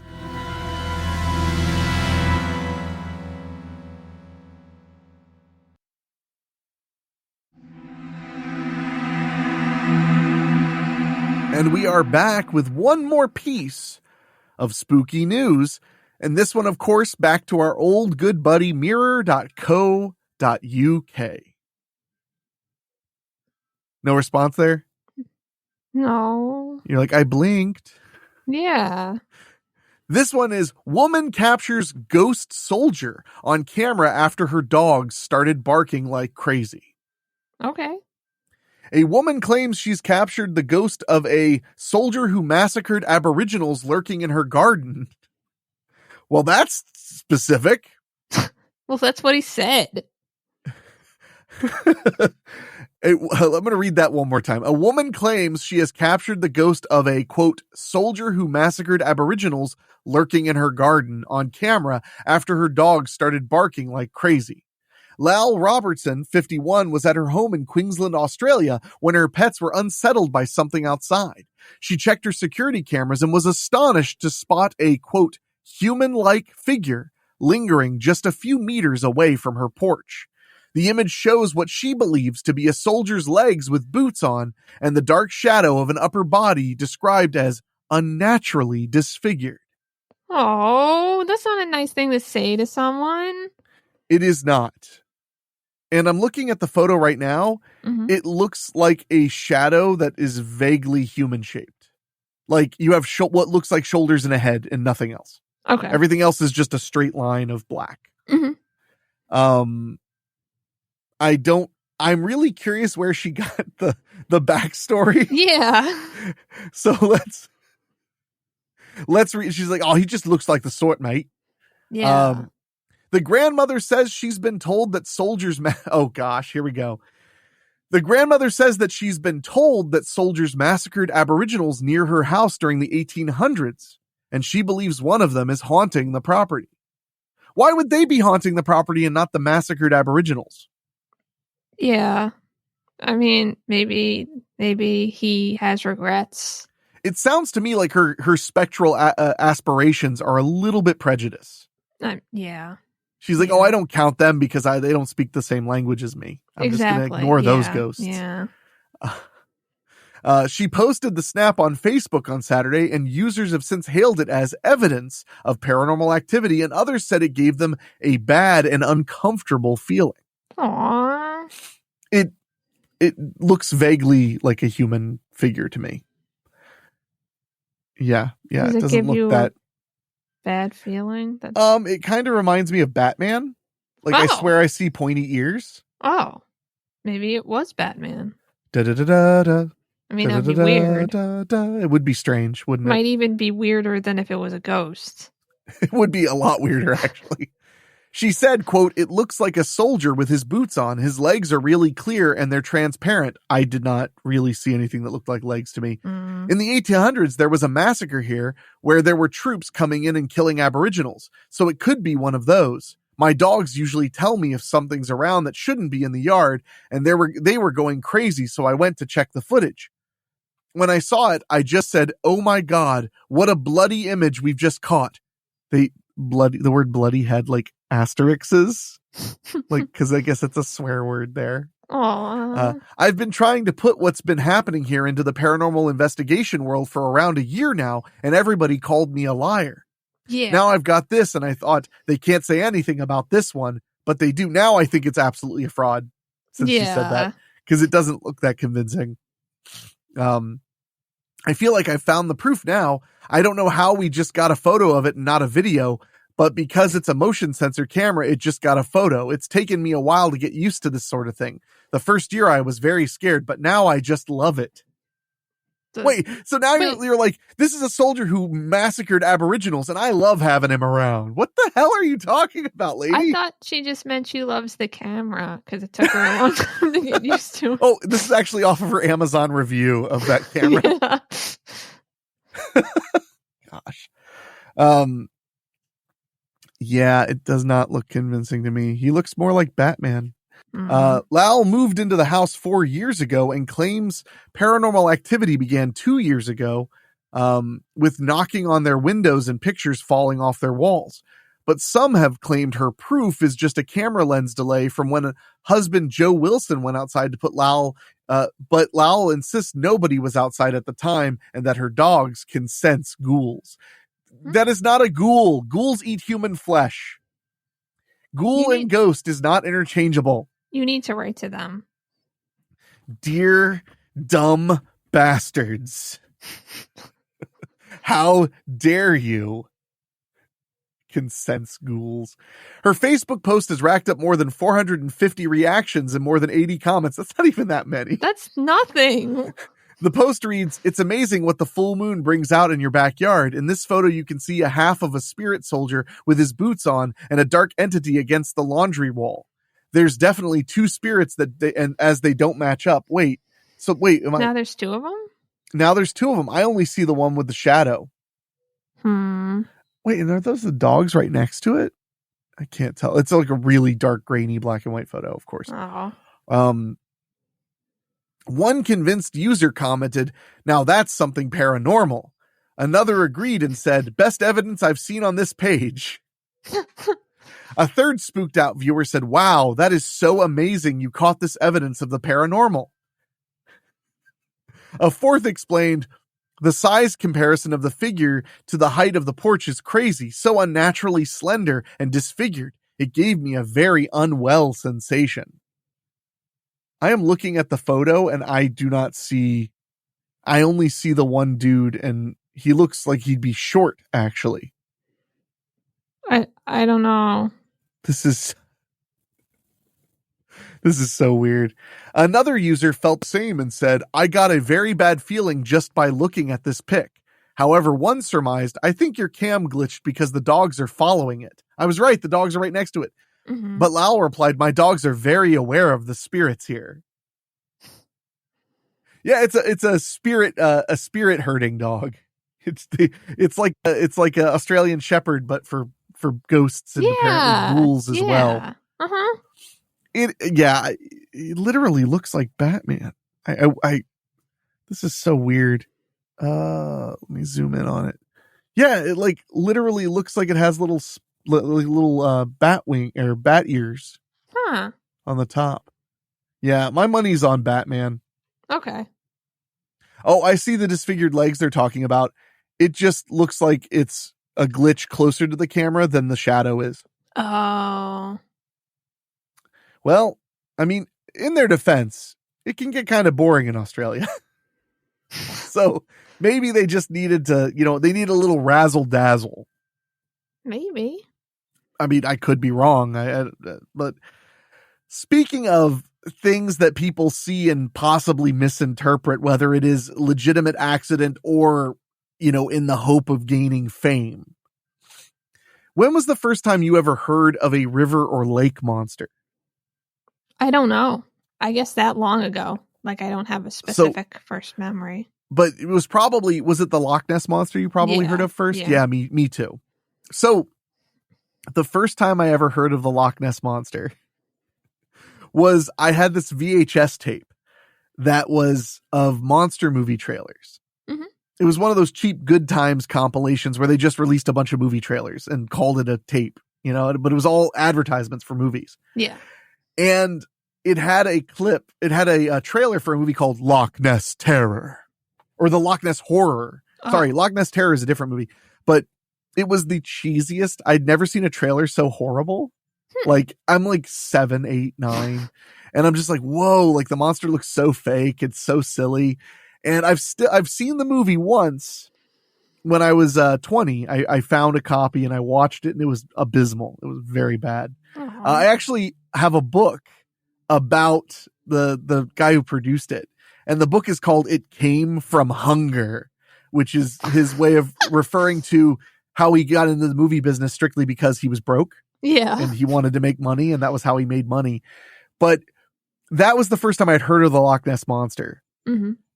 Was from some cheesy horror movie about the Loch Ness Monster. But then, I've told you this before, I rented all of or checked out all of the paranormal books at the library at my elementary school. Right. And there was one about ghosts, and there was one about UFOs, and there was one about cryptids, basically. Although I think back then they just called them like folklore creatures or something. Mm-hmm. And my favorite one was the UFO book when I was a kid. I was obsessed with learning about UFOs, learning about Project Blue Book, and learning about like secret Air Force bases with military, secrets about ghosts. About aliens. Because remember, so I live right near Wright-Patterson Air Force Base. Mm-hmm. And the famous radio broadcast about the crash in Roswell literally says that the mysterious crafts are being taken to Wright-Patterson, Ohio. Oh, wow. Which was a minor mistake because there is no Wright-Patterson, Ohio. It's a Wright-Patterson Air Force Base in Fairborn, Ohio. But whatever. I mean, I know what they meant. And from there's been a rumor here in this area about Hangar 18 being where the alien bodies are. And then it's become, I remember when I was a kid, they always talked about Hangar 18 is where the alien bodies are. Hangar 13 is full of Christmas lights. I remember hearing that when I'm serious. It's just like the whispers of stupid children, talking about like, that's where the Christmas lights are, but the aliens are in Hangar 18. So I've always been kind of fascinated by that stuff, but I remember the Loch Ness Monster very much grabbing my mind as a kid, grabbing my imagination. So what are your thoughts on, because we're going to talk about a different monster, but I just wanted to talk about this a little bit because I feel like most people, the Loch Ness Monster is their introduction to the idea of lake and river monsters. Mm-hmm. So do you have any thoughts about the Loch Ness Monster? Have you ever considered it or wondered about it or anything at all? Or you just remember when it was on South Park and he owed him $3.50? Oh, yeah. Tree Fitty. That damn Loch Ness Monster owes me $3.50. Yeah. No, I don't know. I don't think it's real. I mean, I didn't say that I thought it was real. I just said, like, did you ever think about it much? I mean, I've thought about it before because it could be one of those kind of weird big swimming dinosaurs. Remember? Oh, the plesiosaur, I think is the name. Yeah, they kind of look like that. But why would it be there? And how would it be there? And how come no one has really good images of it if it's there? But and the most famous image was admitted to be a hoax years later. Yeah. So, like, yeah. It would be kind of cool if there was just a big thing in the lake, but I don't think there's a big thing in the lake. The big debate about that is, generally speaking, an ecosystem that small couldn't support an animal that big. It wouldn't provide enough food for it to eat without the ecosystem crashing. Right. So maybe it has to go, maybe there's a way out of the lake to another lake. There are claims that I don't know how true they are, that there are actually tunnels that lead to the ocean. Yeah. From Loch Ness. But then the question is, like, wouldn't it make more sense if it was just like a whale or something that just happened in there? Yeah, well, and there are some people who think it's a giant eel. It could be. Eels are mysterious. They are, but again, an eel that big would not really be able to survive in that ecosystem because it would need to eat so much. Well, but it could be coming in and out of those tunnels. That's true. Maybe it just goes there to mate or something. I don't know. Well, that's the other thing too, is like is you come into the Bigfoot problem too, which is like, well, there'd have to be many of them in order for it to keep living for, over 100 years that people have been saying Loch Ness Monster exists. It would need to be able to breed. Mm-hmm. Otherwise, we're talking that it's a supernatural being that just never dies, which is way outside of the pale. Yeah. Yeah. I mean, what if it's like a big thing that like lives really deep in the ocean, like in the whatever that zone is called? I don't remember. The one that's really dark. And sometimes it just likes to come up, and it just comes up over there. It goes through the tunnel, then it comes up, and then it goes, it lets people see it, and then goes back to funsies. Yeah. It's just like, howdy. All right, back to the depths. Yeah. I don't know. But that all being said, when we come back from the break, we're going to be talking about Champy, America's Loch Ness Monster. Right after this.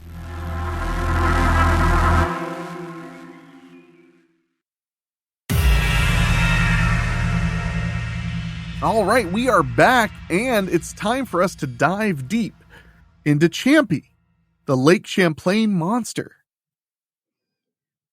Yeah. Thank you for your support there, Chell. Jeez.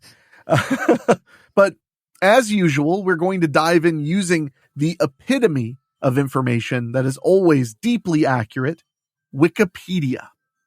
My AI job considers Wikipedia accurate, so. Oh boy, Chell's siding with the machines. Yeah. I knew it.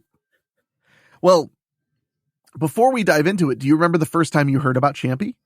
Yeah, from my sister. Oh, yeah? Yeah. Did she see Champy? No. She just talked about him or her. I think we should probably use gender neutral pronouns for Champy. Okay. She just talked about them. Well, I only know a little bit about Champy, so I'm actually excited to learn more. Yay. So, according to Wikipedia, in American folklore, Champ or Champy is the name of a lake monster said to live in Lake Champlain, a 125-mile-long body of fresh water shared by New York and Vermont, with a portion extending into Quebec, Canada. Yay. The legend of the monster is considered a draw for tourism in Burlington, Vermont, and Plattsburgh, New York areas. Huh. I've never been to Lake Champlain. We should go. See, we gotta just like fundraise for all this. We're gonna go here, then we'll go to Sleepy Hollow, then we'll go to Salem. We'll just that area of Vermont.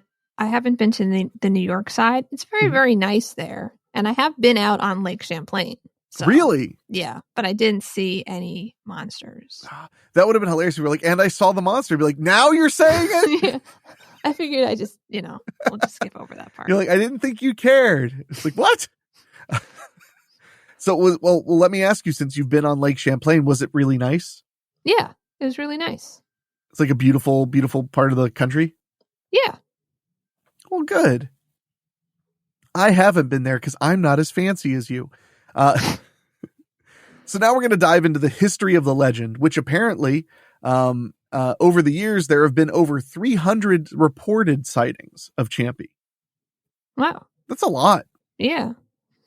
The original story is related to Iroquois legends of giant snakes, which the Mohawk named Oniwar Koa.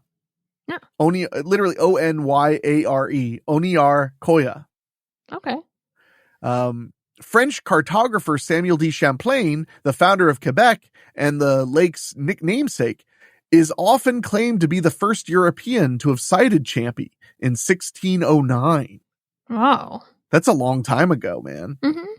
I've always thought that sea monsters are really interesting because with there being so much mystery in the depths, like imagine just being on a ship that is barely able to stay afloat and then you just see a friggin' whale and you're just like, the fuck, man. Yeah. Nope. Like that would be enough for me to be like, who knows, man? There's probably dragons and shit living down there. Yeah, they could be anything. I totally think that would be a reasonable assumption in like the 1500s. Mm-hmm. The earliest source of this claim is the summer 1970 issue of the magazine Vermont Life. Mm-hmm. The magazine quoted Champlain as having documented a 20-foot or 6.1 meter serpent thick as a barrel and with a head like a horse. Wow. There is no evidence, though, that Champlain had ever said that, although he did document very large fish. Here's a quote from that. There is also a great abundance of fish of many varieties, among others one called by the savages of the country chafaru, quote, which varies in length, the largest being, as the people told me, 8 or 10 feet long. I saw some 5 foot long, which were as large as my thigh. The head being as big as my 2 fists, with a snout 2.5 feet long and a double row of very sharp and dangerous teeth. Its body is in shape very much like that of a pike, but it is armed with scales so strong and poniard could not pierce them. Its color is silver gray. So that's what Champlain actually said about some kind of a giant fish. Okay. And have you ever watched the show River Monsters? No. It's one of my favorite shows on, I think it was on the History Channel originally. I watched it because he would go in the first couple of seasons. He would go to some river where they said like there's a giant fish and people would be like, I don't know that there's a giant fish. And then he'd always catch it because he was like expert fisherman. Mm-hmm. I heard in the later seasons he went to like Loch Ness and stuff. And that's when I was like, I'm guessing he didn't find anything. But it was amazing because he would literally like go into this water where they were like, nobody knows for certain that there's a fish this big. And then he'd catch this unbelievably big, terrifying fish. Wow. And just be like, yep, you just never know what's in the lakes and the rivers, you know? So especially when you go to South America, it'd just be like, holy crap, there are these giant fish. And it was almost always, he would go to places where people had reported humans being attacked by them. Okay. He also disproved the myth that piranha are not that dangerous. Oh, okay. Because he pointed out that all of the examples of piranha not being very dangerous were piranha that were in captivity. Oh. So he took a chicken, like a chicken body, and dunked it in the water, and they literally picked the bones clean in a matter of a minute. Oh, man, So I was really hoping they weren't dangerous. Sorry. Well, it doesn't mean that they'll eat like a living person, but it does mean that in nature they are very hungry and vicious. Mm-hmm. So, here we go. The 1878 translation of his journals clarifies Chafawa, sorry, it's very hard to say, refers to gar or gar pike, specifically the long-nosed gar. Okay. And I've heard that a lot, that a gar, they're the biggest thing you find in freshwater spaces. Mm-hmm. But that again, I've always heard that gar get as big as the environment will allow them to. Like goldfish. Exactly. So how much space they have and how much food they have access to plays a major part in how big they can get. Mm-hmm. That's why a lot of people surmise that eel, when a big eel is is born and is albino, they tend to be, which does happen, they tend to be infertile. So instead of mating, they just eat and get bigger and bigger and bigger and bigger. Okay. So they found that in nature, that some eels, like if they're impotent eels, they just get huge. Wow. So some people think that that's where some sea monsters or monsters come from, is just impotent eels, because they just eat and eat and eat and get bigger and bigger and bigger. Wow. I mean, same, but an 1819 report in the Plattsburgh Republican entitled Cape Ann Serpent on Lake Champlain reports a Captain Crumb sighting an enormous serpentine monster. Crumb estimated the monster to have been about 187 feet long and approximately 200 yards away from him. Oh. So that's a bit bigger than the 20 to 30 feet that we were hearing before. Mm-hmm. Just a bit. Despite the great distance, he claimed to have witnessed it being followed by 2 large sturgeon and a billfish, and was able to see that it had 3 teeth and eyes the color of peeled onions. Okay. So kind of milky, whitish color. What an 1800s quote, and eyes the color of peeled onions. Yeah. He also described the monster as having a belt of red around its neck and a white star on its forehead. Wow. Yeah, it's getting stupider by the second. In 1883, Sheriff Nathan H. Mooney claimed that he had seen a water serpent about 20 rods, the equivalent of 110 yards in length. Oh, God. That's very long. That's 100 meters. I don't know what that means. From where he was on the shore, he claimed that he was so close that he could see round white spots inside its mouth, and that the creature appeared to be 25 to 30 feet in length. Wow. Mooney's sighting led to many more alleged eyewitnesses coming forward with their own accounts of Champy. The legend of Champy captured the interest of P.T. Barnum, and in 1873 and 1887, the famous showman offered rewards for anyone who could bring him the monster. Aww. The thing I love about P.T. Barnum, which, by the way, I feel he's a very misunderstood person. Mm-hmm. You know the saying, a sucker's born every minute? Yes. That there's no evidence P.T. Barnum ever said it. Okay. Apparently, P.T. Barnum, the people who knew him, claimed that his attitude towards fooling people and stuff was more the idea that there was this old quote from an old poem that basically said, like, the only person who has more fun than the cheater is the cheated. So his idea was more that, like, as long as they're having a fun time, who cares? Yeah. Yeah. And honestly, when you look at the way he entertained people, I kind of believe it, because he did. He just, like, captured your imagination. Because he had the Fiji mermaid, you know, which he knew was fake. Mm-hmm. Or at least surmised was fake, because it was probably faked by Aboriginal people from the place he got it from, Fiji, I would assume. Yeah. But what do I know about Fiji? So now we're going to talk about the Mansi photograph. So, oh, hey, there's Joe Nickel in the picture. He's a paranormal investigator. I'm reading a book by him right now about P.T. Barnum, oddly enough. So in 1977, Sandra Mansi took a photograph while on vacation with her family that appears to show the dinosaur with his head out of the lake. So this is very much like a Loch Ness Monster looking image. Mm-hmm. Very much.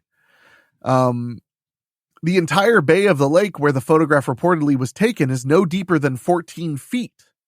Oh. According to Joe Nickel, it is unlikely that a giant creature could swim, let alone hide in such shallow water.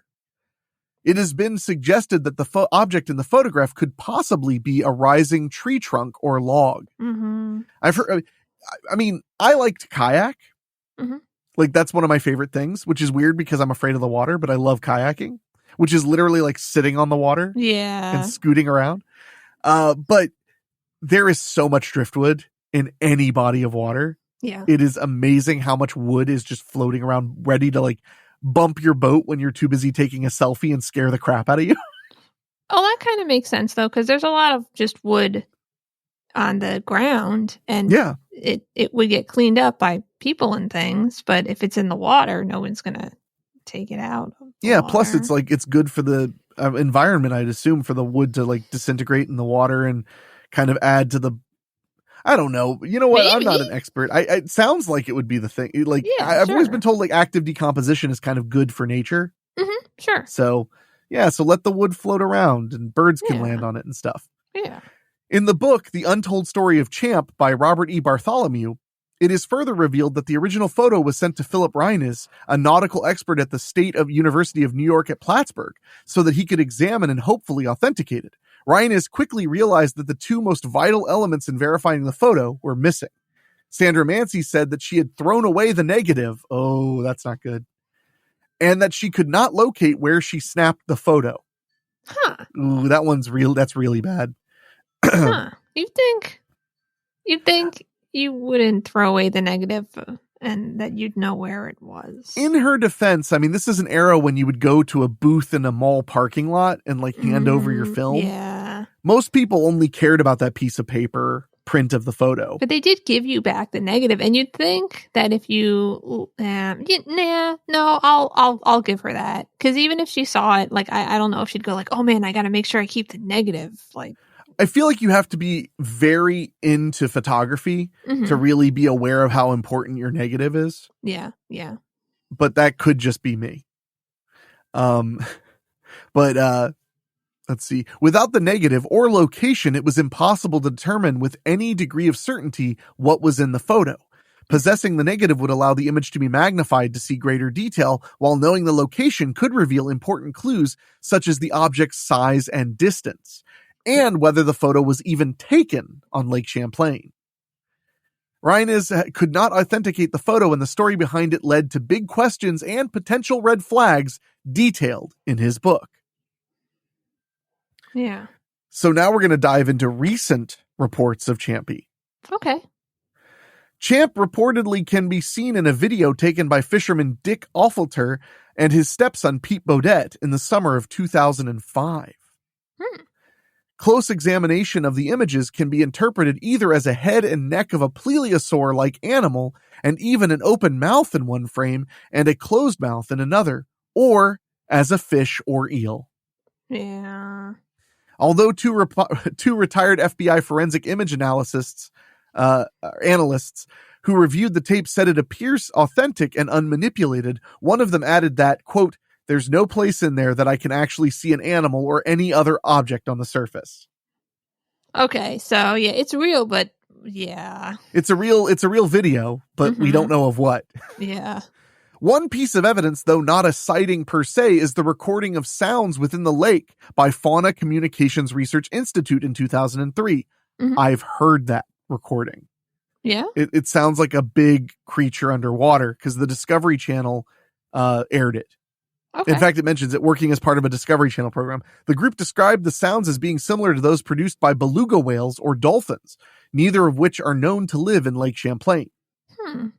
An article describing the recordings has been published to scientific literature explaining that the sounds were likely a form of echolocation despite none of the known native creatures being able to echolocate. Yeah. Based upon appearance and mysterious alligator-like tracks found near Lake Champlain, cryptozoologist Katie Elizabeth and Dennis Hall suggested in 2016 that Champy could be a member of the family Crocodilidae, which are crocodile family. Researcher Scott Martys explains that the tracks were likely the tracks of a large snapping turtle and also mentions the long-nosed gar or lake sturgeon as more probable candidates for Champy. Yeah. We'll dive into a little bit more about Champy right after this.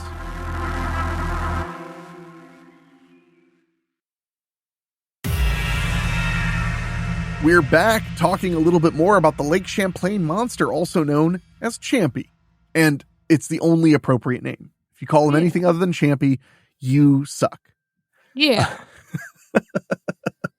But I was talking about right before when we were on break, I was talking about how in like Lake Huron, the gar and the sturgeon only get to about 6 to 8 feet. Right. And that's a massive body of water. You've seen the Great Lakes, right? Or at least a couple of them. Yeah. They're amazingly big. They're like shockingly big. If you didn't know where you were, you would think it was the ocean. Yeah, exactly. So I've honestly, ever since I started vacationing in Michigan in the winter, I've become really obsessed with the Great Lakes. I just think they're amazing. They're just so beautiful and big. And, I don't know. I love them. Yeah. Lake Huron and Lake Michigan are just so beautiful. Also, I like being near them because then that means when I go out to eat, the seafood's really, really good. Get some smelt, fresh caught in Lake Huron. I love seafood. Okay. Leave me alone. You're picking on me. I can feel it already. Okay.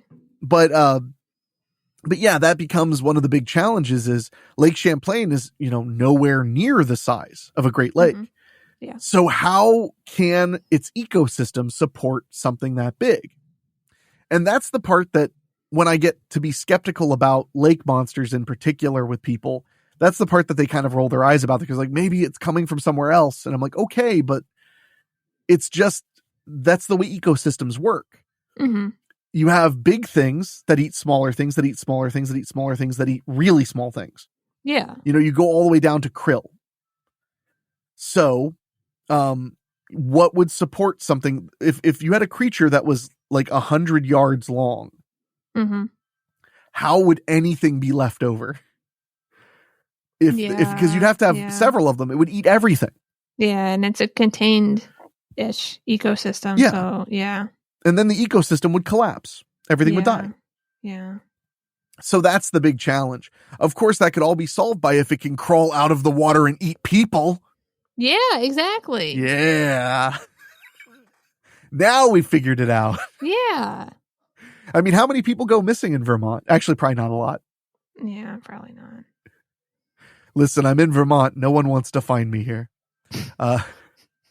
So this is a little piece about the cultural importance to New York and Vermont of Champy. Okay. The Champ legend has become a revenue-generating attraction. For example, the village of Port Henry, New York, has erected a giant model of Champ and holds Champ Day on the first Saturday of every August. Well, that's wrong. It's Champy Day. As the mascot of Vermont's baseball team, the Vermont Lake Monsters. All right, they're enjoying this a little bit. Yeah. Champ became more prominent after the team was renamed from the Vermont Expos following the 2005 season. Vermont Expos? Yeah, they were, anything they could think of, and it wasn't much. What was their mascot? Was it like a convention center? I hope so. Like, now I'm curious, like, do I even know what Expo means? Because how is that a team? Expo definition. I need to know. Yeah, Expo means a large exhibition. Mm-hmm. So I guess it's just, and Expos is just plural of that. That is the worst team name I've ever heard. It's a really bad team name. That's so bad. Yeah. Like you might as well have been the Vermonters. At least that's like better. Yeah. Vaguely better.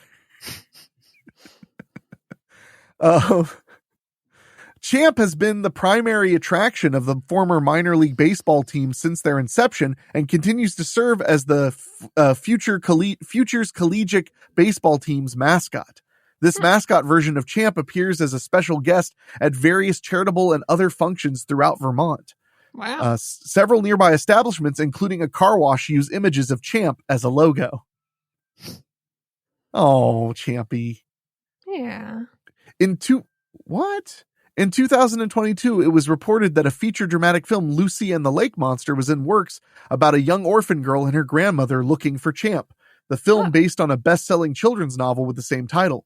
The production filmed in Port Henry, New York, and in various locations around Lake Champlain's Bulwaga Bay in July and August of 2022. Wow. The film was in post-production as of May of 2023 with plans to screen in theaters and stream on Netflix and other outlets. Okay. Huh. I would watch that movie. That sounds fun. Yeah. So lake monsters have always fascinated me also because there are so many. Like even under the sea also, it says like the Lake Tianchi monster, which was a name given to a lake in Korea. Oh. A lake monster in Korea. There was Mussy, which is a Canadian folklore monster. Also looks like a plesiosaur. Mm-hmm. Oh, but it's in Muskrat Lake, Ontario. That's such a cool name. Muskrat Lake. It's called Mussy. I want to go to Muskrat Lake. Yeah. Well, real quick, because we have a little bit of time on this segment. Mm-hmm. Philadelphia Lake Monster. We don't have any lakes. There's Art, the Naval Yard sea monster. What, wow. That's like right in Philly. Yeah. What does it just like live in the Delaware or something? Or it's an attraction. It's these giant tentacles coming out of an old abandoned naval yard building. Oh, okay. It's not real. It's an art project. Psh. Sorry. I was excited for a second. Yeah, we don't have lakes. I'm sorry. It's okay. I was hoping you guys would have something cool, and I was mistaken. Yeah. Cressy? There's so many folklores. This was a monster in Crescent Lake. It's called Cressy in Canada. Eel-like monster. It fascinates me how many lake monsters there are. Yeah. What are you laughing about? Oh, I touched Gig's tail and she made a sound. Oh. I've heard of Ogopogo. Have you heard of Ogopogo? No. Really? Yeah, that's a name that like I saw it and I was like, oh yeah, I've heard of that one. It's a Canadian folklore lake monster that's supposed to inhabit Okanagan Lake in British Columbia. Oh. So and they claim that it goes all the way back to First Nations folklore, like hundreds upon maybe 1,000 years old. Wow. Man, there's so many. It just makes me wonder. I mean, I guess my thought is still the same, that it really comes down to the fact that any body of water has so much mystery, especially if you're talking 100 years or more ago. Yeah. Yeah. Especially freshwater. I mean, you can very rarely see through it. Mm-hmm. It's almost always at least basically murky. Yeah. And as opposed to if you go to the Bahamas, you can see like 20 feet down, which is crazy. Mm-hmm. The waters are that clear. I don't know. I mean, because as a person who's always been a bit afraid of the water, I can't lie that even when I'm doing my beloved kayaking, that when I look at the murky fresh water I'm kayaking in, I kind of wonder is there a snake right there, or a snapping turtle right there? I grew up half my time in New Hampshire, and the snapping turtles were mean there. Yeah. We used to go fishing for salmon, and we would do the thing where you would loop the salmon through their gills so you could keep them in the water so they would, still be alive. Okay. And sorry, it's what they do. Don't act like salmon's not delicious. You quiet now. But we would always do that, and then there would always be a snapping turtle that would come and try to eat our salmon. Oh. And then we'd catch the snapping turtle and eat it too. Oh. They are good eating. I'm not going to pretend they're not. Mm. Snapping turtle, very tasty. So, have you never had turtle at all? No, I think I have, actually. Oh yeah, it's good. I mean, you like all that Asian stuff. Asian cultures are just if it floats, it eats. Yeah, I don't know. Yeah, okay, yeah. Just say, I mean, I've eaten whole squid tentacles with you before. So, oh man, I got to come and visit just so we can go to H Mart and have lunch. Yeah, their food's so good. Anyway, is there anything you'd like to give across about large bodies of water, lake monsters, anything like that before we go to break and come back and wrap everything up? No. Oh, well, thanks. Sorry. Do you think there's any validity to any of these river monsters? Do you think maybe they're mistaking natural phenomena, or there is just something really big there that nobody's seen, or what do you think? I mean, I think most of it is just, just mistaken other things, like probably some fish or a tree or anything, because people are not super smart. And also the way our brains work, is just kind of weird. The way the patterning thing works, that I forgot what it's called right now.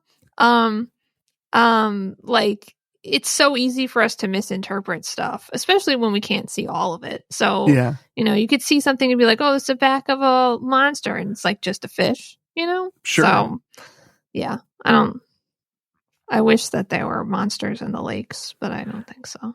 I know some people have claimed that sea serpents and stuff were actually schools of fish, all swimming in unison, making something look really long. Yeah. And I could definitely see that happening. Sure. So do you think that the reason it's so pervasive is because it's kind of just human nature to kind of assume there's something more, something scarier under the water? I think we've seen that people just like to make shit up about everything. So water, we've got all sorts of cryptids that are on the land that no one really can find. It's just another place where things could be, Well, and humans, we've definitely seen, thanks to things like dragons. Dragons are in nearly every culture has a concept of a dragon. even though they may have never interacted with each other to share that concept. Yeah. There are some things I think that just happen in our psyche. Some things we just kind of imagine or believe in, whether it's dragons, sea serpents, creatures in the woods, giant ape-like creatures. Because when you research Sasquatch and Bigfoot, like almost every culture has one, but they're not the same. Some of them describe them as much more like a man. Others describe them way more as an ape and not a man at all. Yeah. It varies so much. But the fact that they have the basics the same makes it very fascinating, especially when it comes down to the idea that we're talking about times and places that never interacted with each other, yet they have very similar stories. Yeah. So who knows? But I do know, when I first heard about Ogopogo, I got really fascinated by the idea of like it being an ancient Native American Native I guess, North American concept. First Nation? Yeah. First Nation. Yeah. It became very fascinating to me because they also, they believe in lots of spiritual elements to places, whether it's an Ogopogo would be just an element of their concept of revering nature. Sure. So in some cases it could be about reverence, and in other cases it could be about fear. So, obviously in Loch Ness, nobody thinks Nessie is violent and dangerous, because if it was, you would have noticed by now. People would be disappearing all the time. Unless, of course, it's the Loch Ness Horror, where Nessie just has had enough and is going after everybody, especially people who are making out in the woods.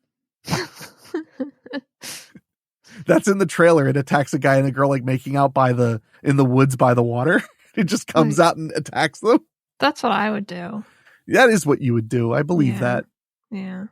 So if you were a river or lake monster, what would your name be? Michelle. That's what you're going with? Yeah, but I'm in the water. Wet Michelle? Yeah. Okay. Well, I'll remember that in case you ever do become a water-faring cryptid. Okay. So we're going to take a break, and then we'll come back and we're going to talk a little bit about some of the horror movies I've seen in the theater over the last month, which is a lot. There have been a lot of horror movies in the theater, and a little bit more as we wrap up Monthly Spooky. So we'll be right back.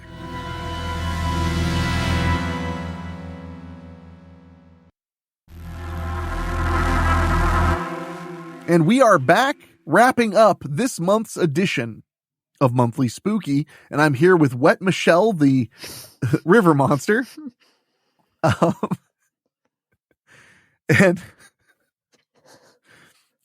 So obviously I've had a lot on my mind the last few months, or the last month, really. The last few months. And with everything that went down, I actually didn't realize how much I'd gone to the movie theater until I was writing down new horror films I've been watching in the theater. Also, there are just a lot of horror movies in the theater right now. Oh.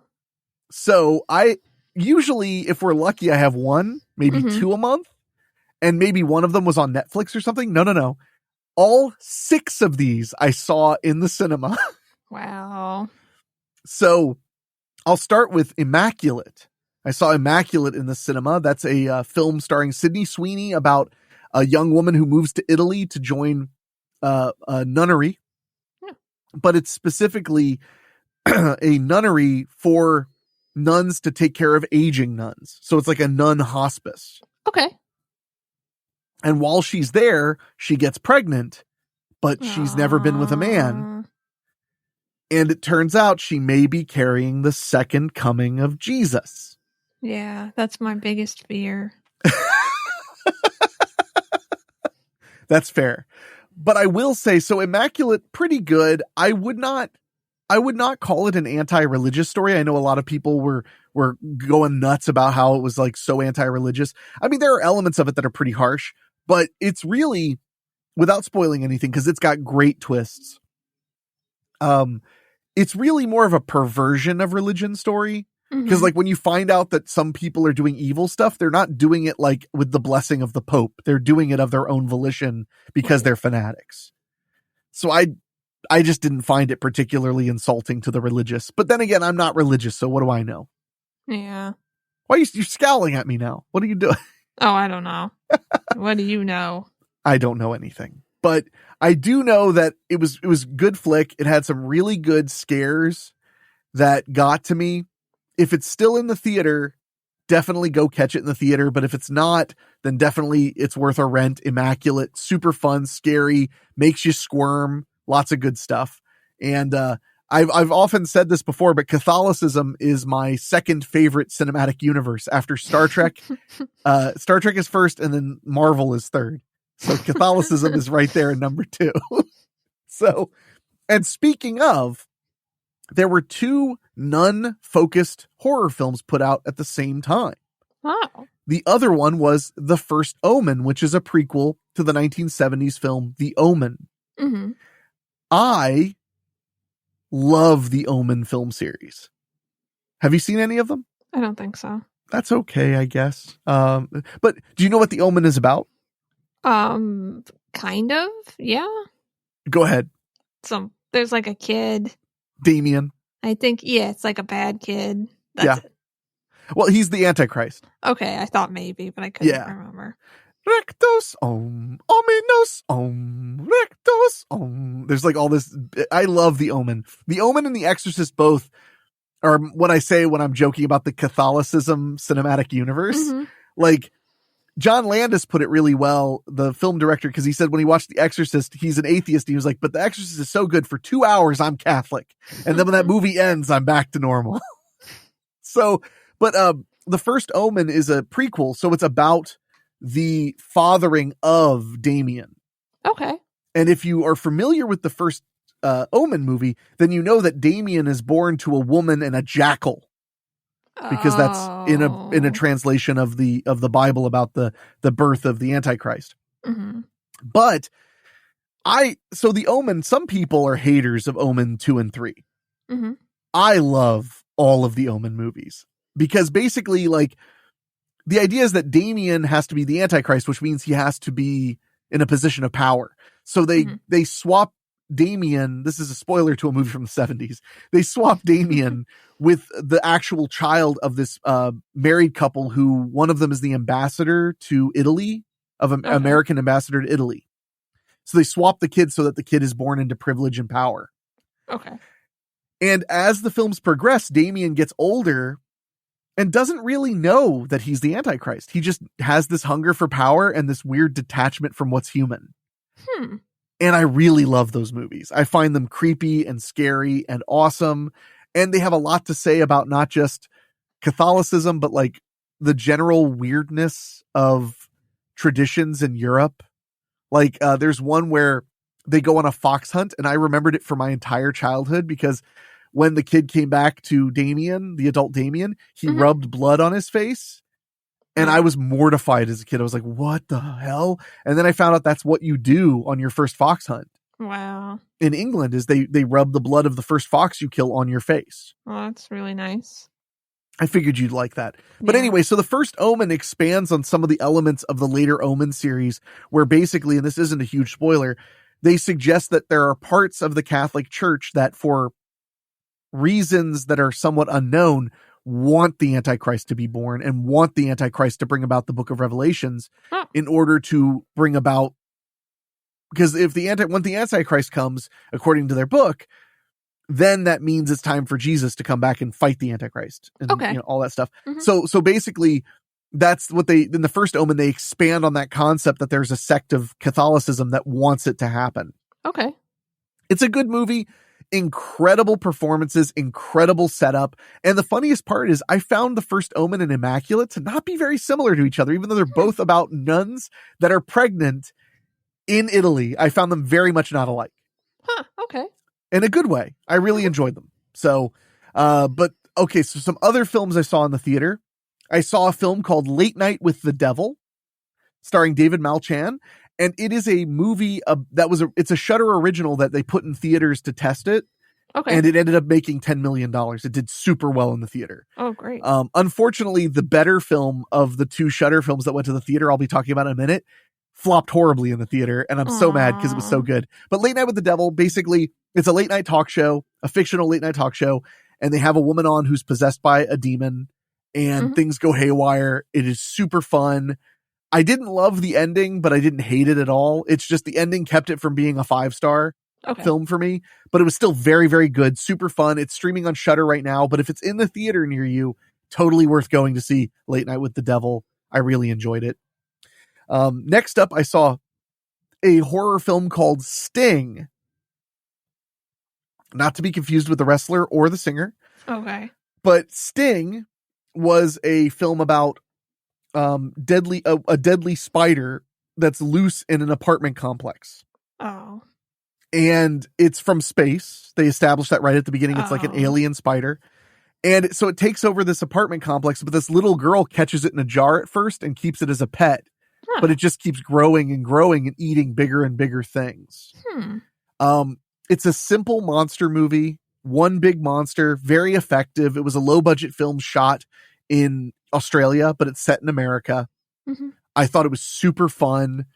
It wasn't much to write home about, but like you could spend your evening worse ways than watching Sting and having a good time. So I really enjoyed it. It was only in the theater for like a week or two. It was another super low budget movie they were testing in the cinema, and I was lucky enough to catch it. I really enjoyed it. I'm not used to having this many movies. Yeah. So I have 2 left. So this next one stars Nicolas Cage. It's called Arcadian. And Arcadian was another Shudder original horror film that they put in theaters just to let it play and see how it did. It ended up doing just under $1 million. I saw this one by myself on a Saturday night because I was at home feeling kind of depressed. And it's just hard to be home without the dogs sometimes because they were so much company to me. So I went to the movies and saw Arcadian because I noticed that it was about to be taken out of the theater. Like it only had one show a day. So I was like, oh, I got to catch it. So I went and saw it. It is a post-apocalyptic film where the world has ended and Nicolas Cage, right as the world has ended and he survived, he finds these 2 babies abandoned in a building and he takes them, and then it cuts to 15 years later and they're both teenagers and he's their dad. And one of the things I really liked is they did post-apocalyptic in a way I'd never seen done before, where they aren't the only people. They just know there aren't very many people. So like there's a farm a half a mile up the road that has other people there. But obviously everybody keeps themselves to some extent and they protect what's theirs because at night, these unknown monsters come and kill you. Oh. So you have to like be protected. You have to have your home boarded up and ready. But the thing I really love about this movie, and it happens in the first 5 minutes, so it's not much of a spoiler, is one of the sons who goes to the other farm, he likes to hang out there because there's a girl he likes there. And they play a game that she invented called The End of the World in 10 Seconds, where you have to explain what you think ended the world in 10 seconds. Okay. So they both share their theories, which don't really matter because my favorite part is after they're done giving their theories, you realize, how would they know what happened? There's no news. There's no communication with like anybody. So literally everybody just knows the world ended and some crazy shit happened. And now there are monsters that come after you at night. That's all they know. That's really interesting because that sounds a lot like Tengoku Daimakyo. Guzunheit. Thank you. I'm assuming that's an anime or is it a manga? Yeah, it's both. Okay, yeah. It's an anime. And the world has basically ended.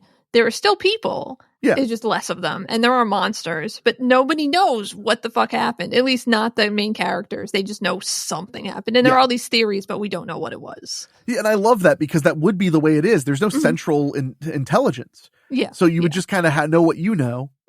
Yeah. And the other thing I love is they don't show the monsters like much at all. They like hide them like crazy. And when they finally let you get a decent look at one of the monsters, the way they did it was so effective that I was in the theater by myself going, holy shit, the way they revealed how the monsters are. Okay. Because they're kind of insecty, which is not a big spoiler, but not exactly. And in my opinion, so the movie's basically about how like the kids are constantly fighting with each other, even though, they're all they have with each other because they just don't understand. They just don't understand. I don't know how to, they don't understand that like their lives are in danger. They've gotten so used to it. And one of the boys likes to go out and make friends and meet a girl. And the other one likes to stay inside and think. Mhm. You know, he's more of a loner. And I identified with that kid because that's how I was when I was a kid. I would just stay inside and think and be miserable and wonder how to stop monsters. Yeah. So I really loved Arcadian. It's probably long gone from most theaters. So definitely keep an eye out for it when it drops on Shudder and for rent. I loved it. I really thought it was great. And like, I left the theater so mad that it had done so poorly in the theater because I was like, that was so much fun. Luckily, it's not the death knell for that movie because it wasn't made for the theater. It was made for streaming, and then they put it in the theaters, which is one of the things I love about digital projection in cinema, is that they can be like, hey, let's put this in like 500 theaters and just see.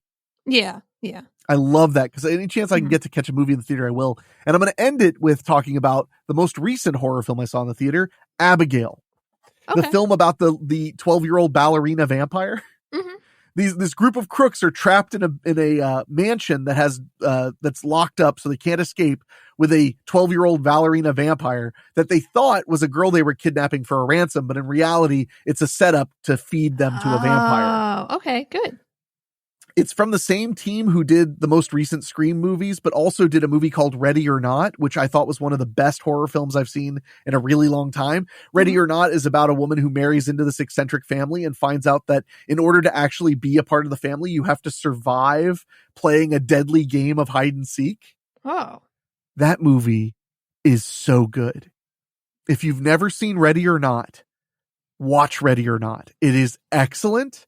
Abigail was great, but it wasn't. Ready or Not was like a 5-star horror film.